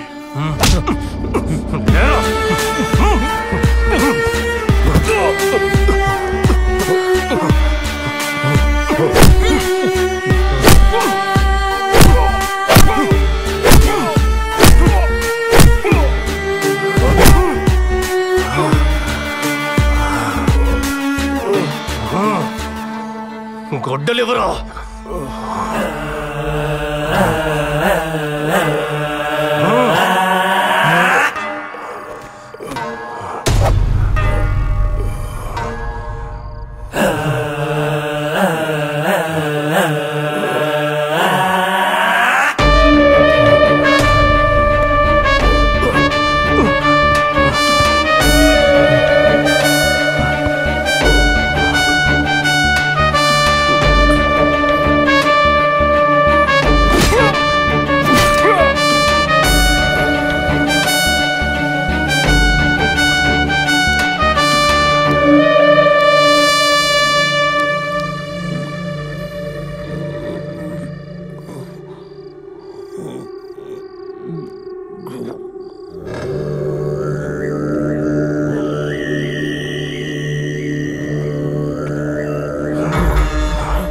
రేయ్, రాయిరా.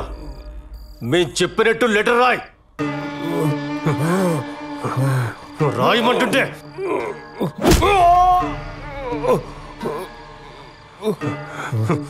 రాయే. నేను నా డ్రైవర్ ప్రసాద్ని త్వరగా డ్యూటీకి రమ్మని చెప్పిండానని, వాడు వచ్చి నన్ను ఇలా పుట్టినాడు. వాణ్ణి మాత్రం వదలొద్దు. నేను చాలా కష్టపడి ఈ లెటర్ రాస్తా ఉన్నాను. ఇట్లు వివేక.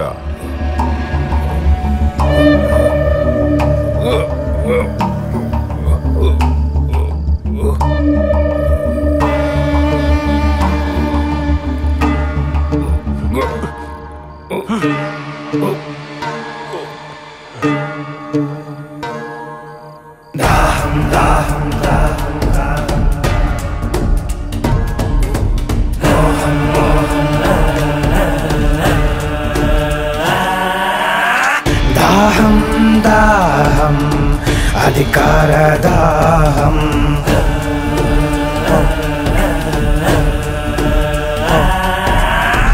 మోహం మోహం కుర్చీ మీద మోహం,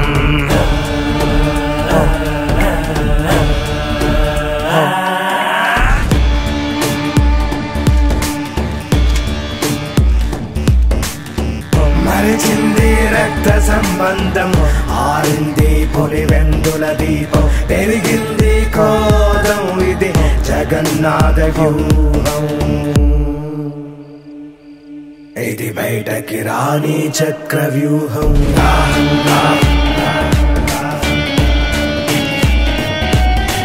మోహం మోహం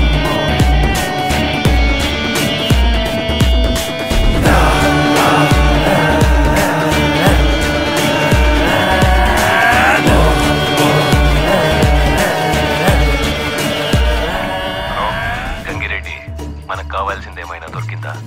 అదే పని మీద ఉన్నాను నాష్, దొరకగానే చెప్తాను. ఆ ముసలోడి ఊపిరి ఆరిందా? వాళ్ళు అదే పని మీద ఉంటారు. పని అయినాక కాల్ చేయండి. ఓకే.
ఏమిటో నేనేం చేయాలో అర్థం కావట్లేదు.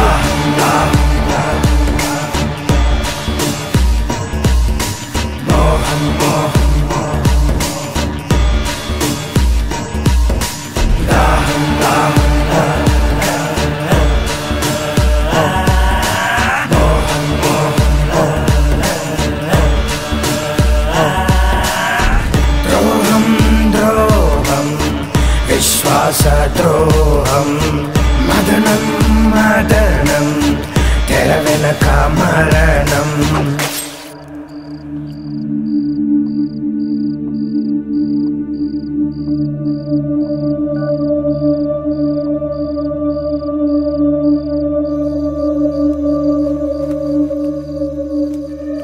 యో అయ్యా ఇట్లా చూడు, ఈ విషయం ఎవరికి చెప్పకు. దీని వెనకన చాలా పెద్ద తలకాయలు ఉంటాయి. యో ఎవరికైనా చెప్పినావనుకో నీ పని అయిపోతుంది. ఇప్పుడు నన్ను ఏం చేయమంటారయ్యా? నువ్వేం చేయాల్సింది లేదు. నీకేమీ తెలియనట్టుగానే ఉండు. పొరపాటు నా నోరు జారావో నీ ప్రాణం పోతుంది. అర్థమైందా? అట్టేగనయ్యా. అయ్యో దేవుడా.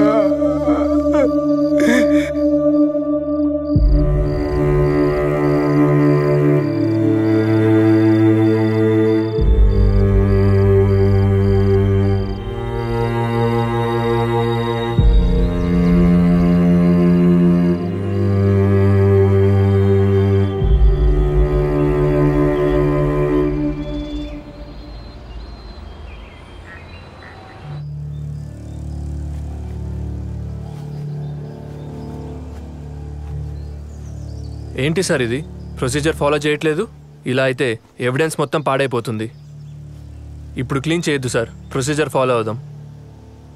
ముందు నువ్వు కామ్గా ఉండు, మిగతావన్నీ నేను చూసుకుంటాను. అలా కాదు సార్, ఇలా చేస్తే ఆధారాలు పోతాయి.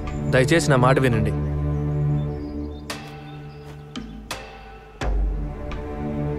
సిఐ గారు, ఫ్రీజర్ బాక్స్ని క్లోజ్ చేయండి. ఇది చాలా అన్యాయం కదా సార్? న్యాయం ఎప్పుడు డబ్బున్నోడి చేతిలోనే ఉంటుందిరా. పద తీసుకో.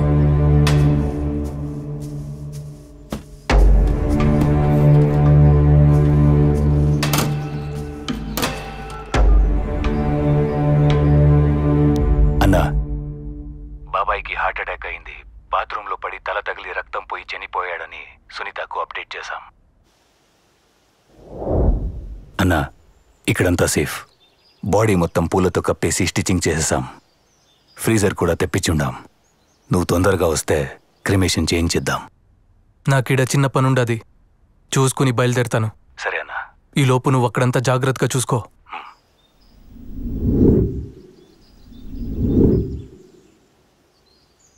సునీత్ వచ్చిందా? శవాన్ని చూసిందా? అంతా ఓకే కదా? లేదన్నా, ఆమె కోసమే వెయిటింగ్. కానీ ఏం భయం లేదు, ఇక్కడంతా సెట్ అయింది. సరే, జాగ్రత్తగా ఉండండి. ఏదైనా సరే నాకు పిన్ టు పిన్ అప్డేట్ చేస్తూ ఉండండి. మురిపాలు పోత పోసి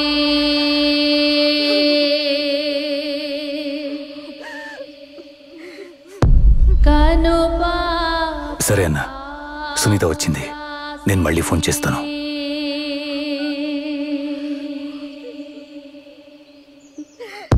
కాలు కందిపోకుండా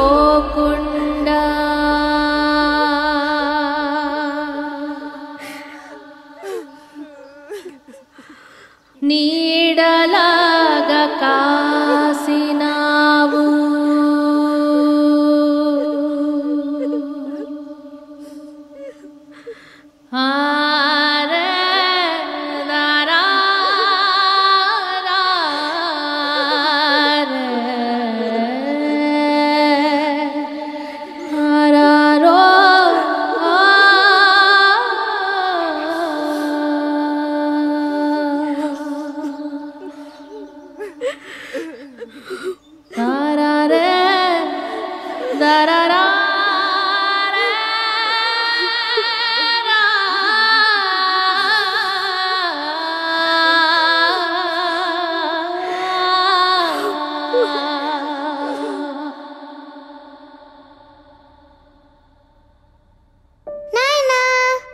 నాయనా ఈసారి కూడా జిల్లా స్థాయి రేస్ కాంపిటీషన్లో నేనే ఫస్ట్ వచ్చాను. ఇదిగో ప్రైజ్ కూడా ఇచ్చారు. నా చిన్నారి తల్లి, అన్నిట్లో నువ్వే ఫస్ట్ వస్తావని నాకు తెలుసు. ఇంతకీ నువ్వు పెద్ద అయినాక ఏమవ్వాలనుకుంటున్నావు తల్లి? నేను కూడా పెద్ద నాయనలాగే 5 రూపాయల డాక్టర్ అవుతాను నాయనా. పెద్ద నాయనలాగా అందరినీ బాగా చూసుకుంటాను. అయితే నన్ను కూడా బాగా చూసుకుంటావు కదా?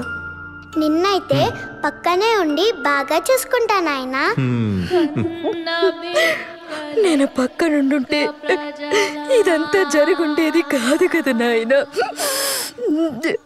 ఇదంతా నాదే తప్పు. నన్ను క్షమించండి నాయన. నా బంగారు తల్లి. వివేకాలు పంచే నాయనా,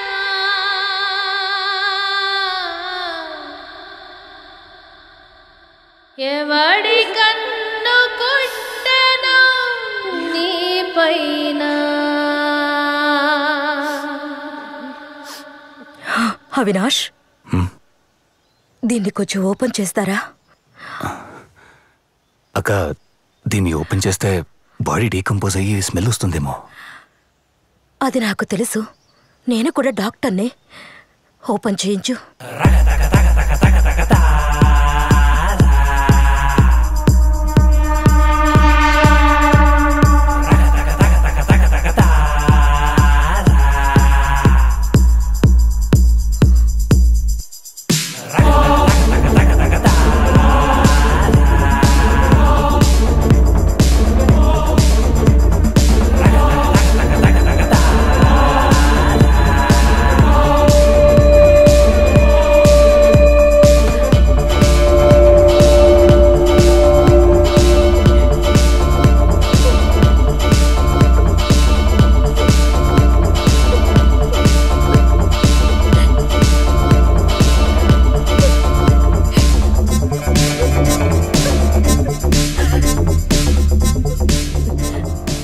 అవినాష్,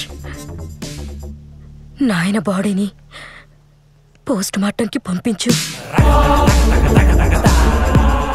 ఎందుకక్క చచ్చిన మనిషిని మళ్ళీ చంపడం? పోస్ట్ మార్టం అంటే బాడీని చీల్చి చండాలం చేస్తారు. బాబాయ్ని ఇలాగే ప్రశాంతంగా పంపించేద్దాం. పోస్ట్ మార్టం అంతా వద్దనుకుంటా.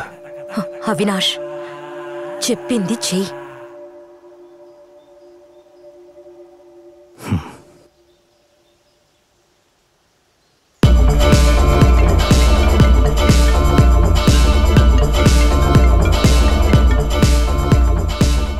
అవినాష్, ఎందుకు అన్నిసార్లు ఫోన్ చేస్తాడావు?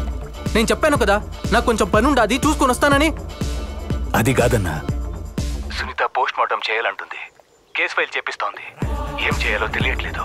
సరే, నేను వస్తాను. ఈలోగా నువ్వు సిచ్యువేషన్ మన చెయ్యి దాటకుండా చూసుకో చాలు. సరే అన్నా. స్పీచ్ వచ్చిండదా లేదా? ఇంకా ఎంతసేపు? అక్కడ కొంపలు మునిగిపోతాండాయి. వచ్చిండది. ప్రజల నుంచి సానుభూతి పొందేందుకు బాబాయ్ హత్యని రాజకీయంగా వాడుకున్నాడు.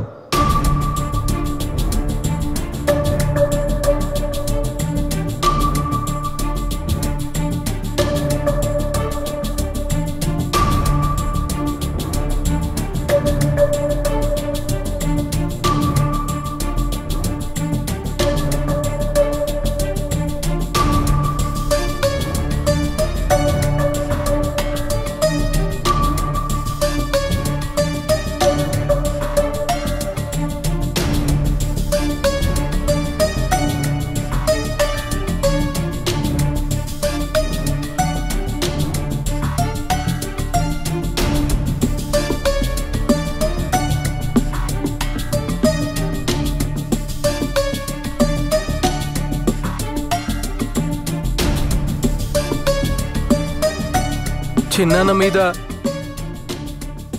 జరిగిన ఈ ఘటన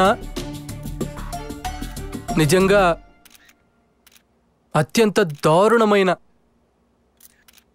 రాజకీయంగా అత్యంత నీచమైన చర్య ఇది.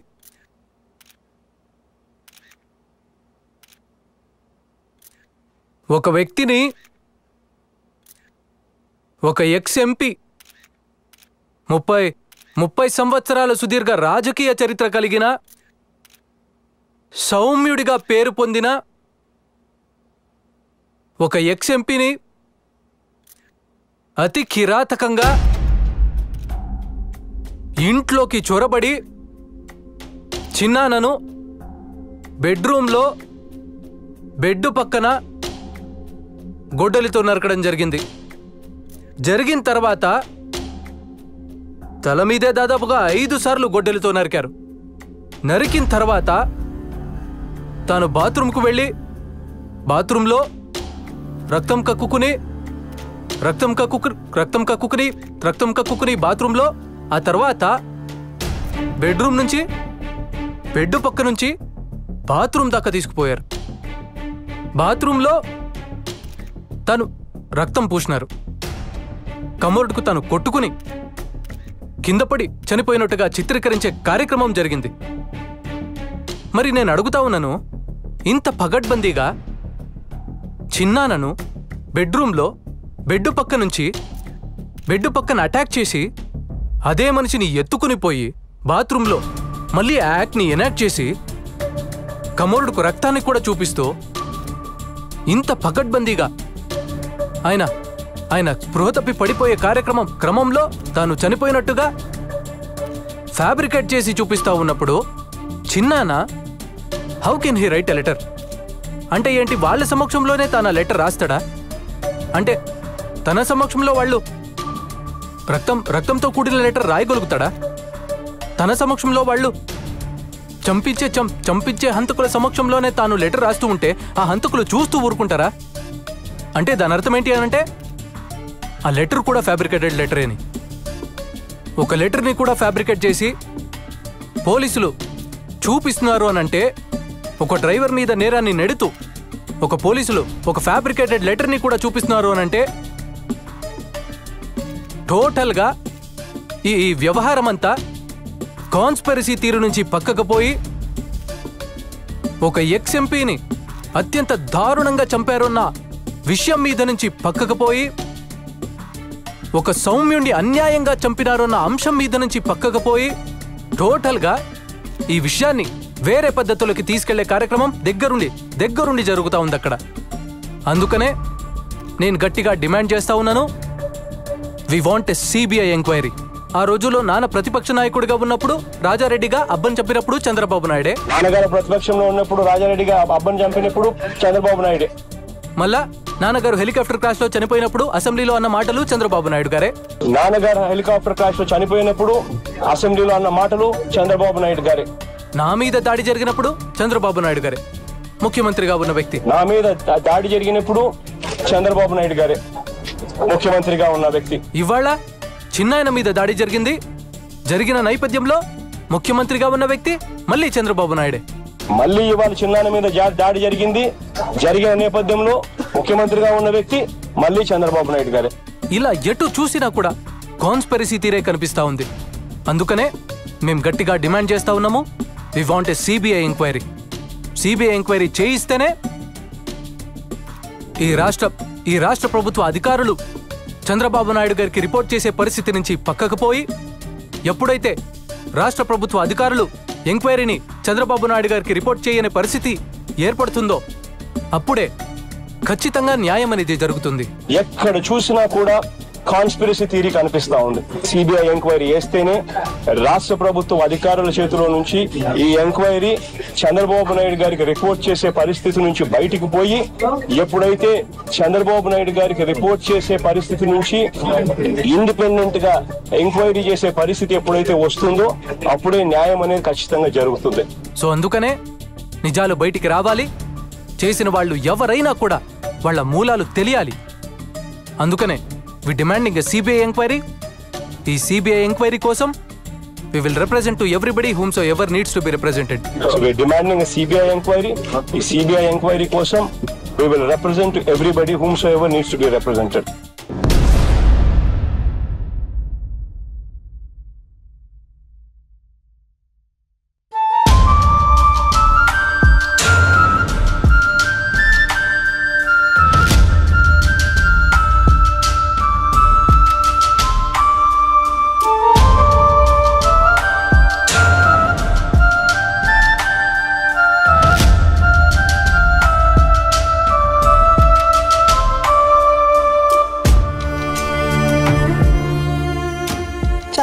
వ్యక్తిని గురించి రకరకాలుగా అవమానిస్తుంటే బాధపడ్డానండి.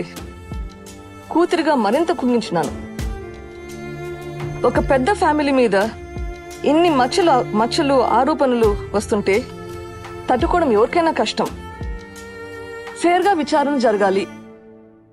దోషులు ఎవరైనా ఎంతటి వారైనా శిక్ష పడాలి. ఇంతకు మించి ఈ స్టేజ్లో నేను ఏం చెప్పినా గానీ బాగుండదండి. నా బాధను అర్థం చేసుకోండి. I just want a fair investigation at this point. కన్న బిడ్డలెక్క ప్రజలా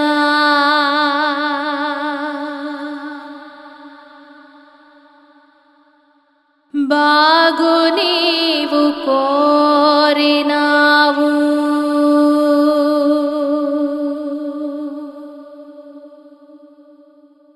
వివేకాలు పంచే నాయనా,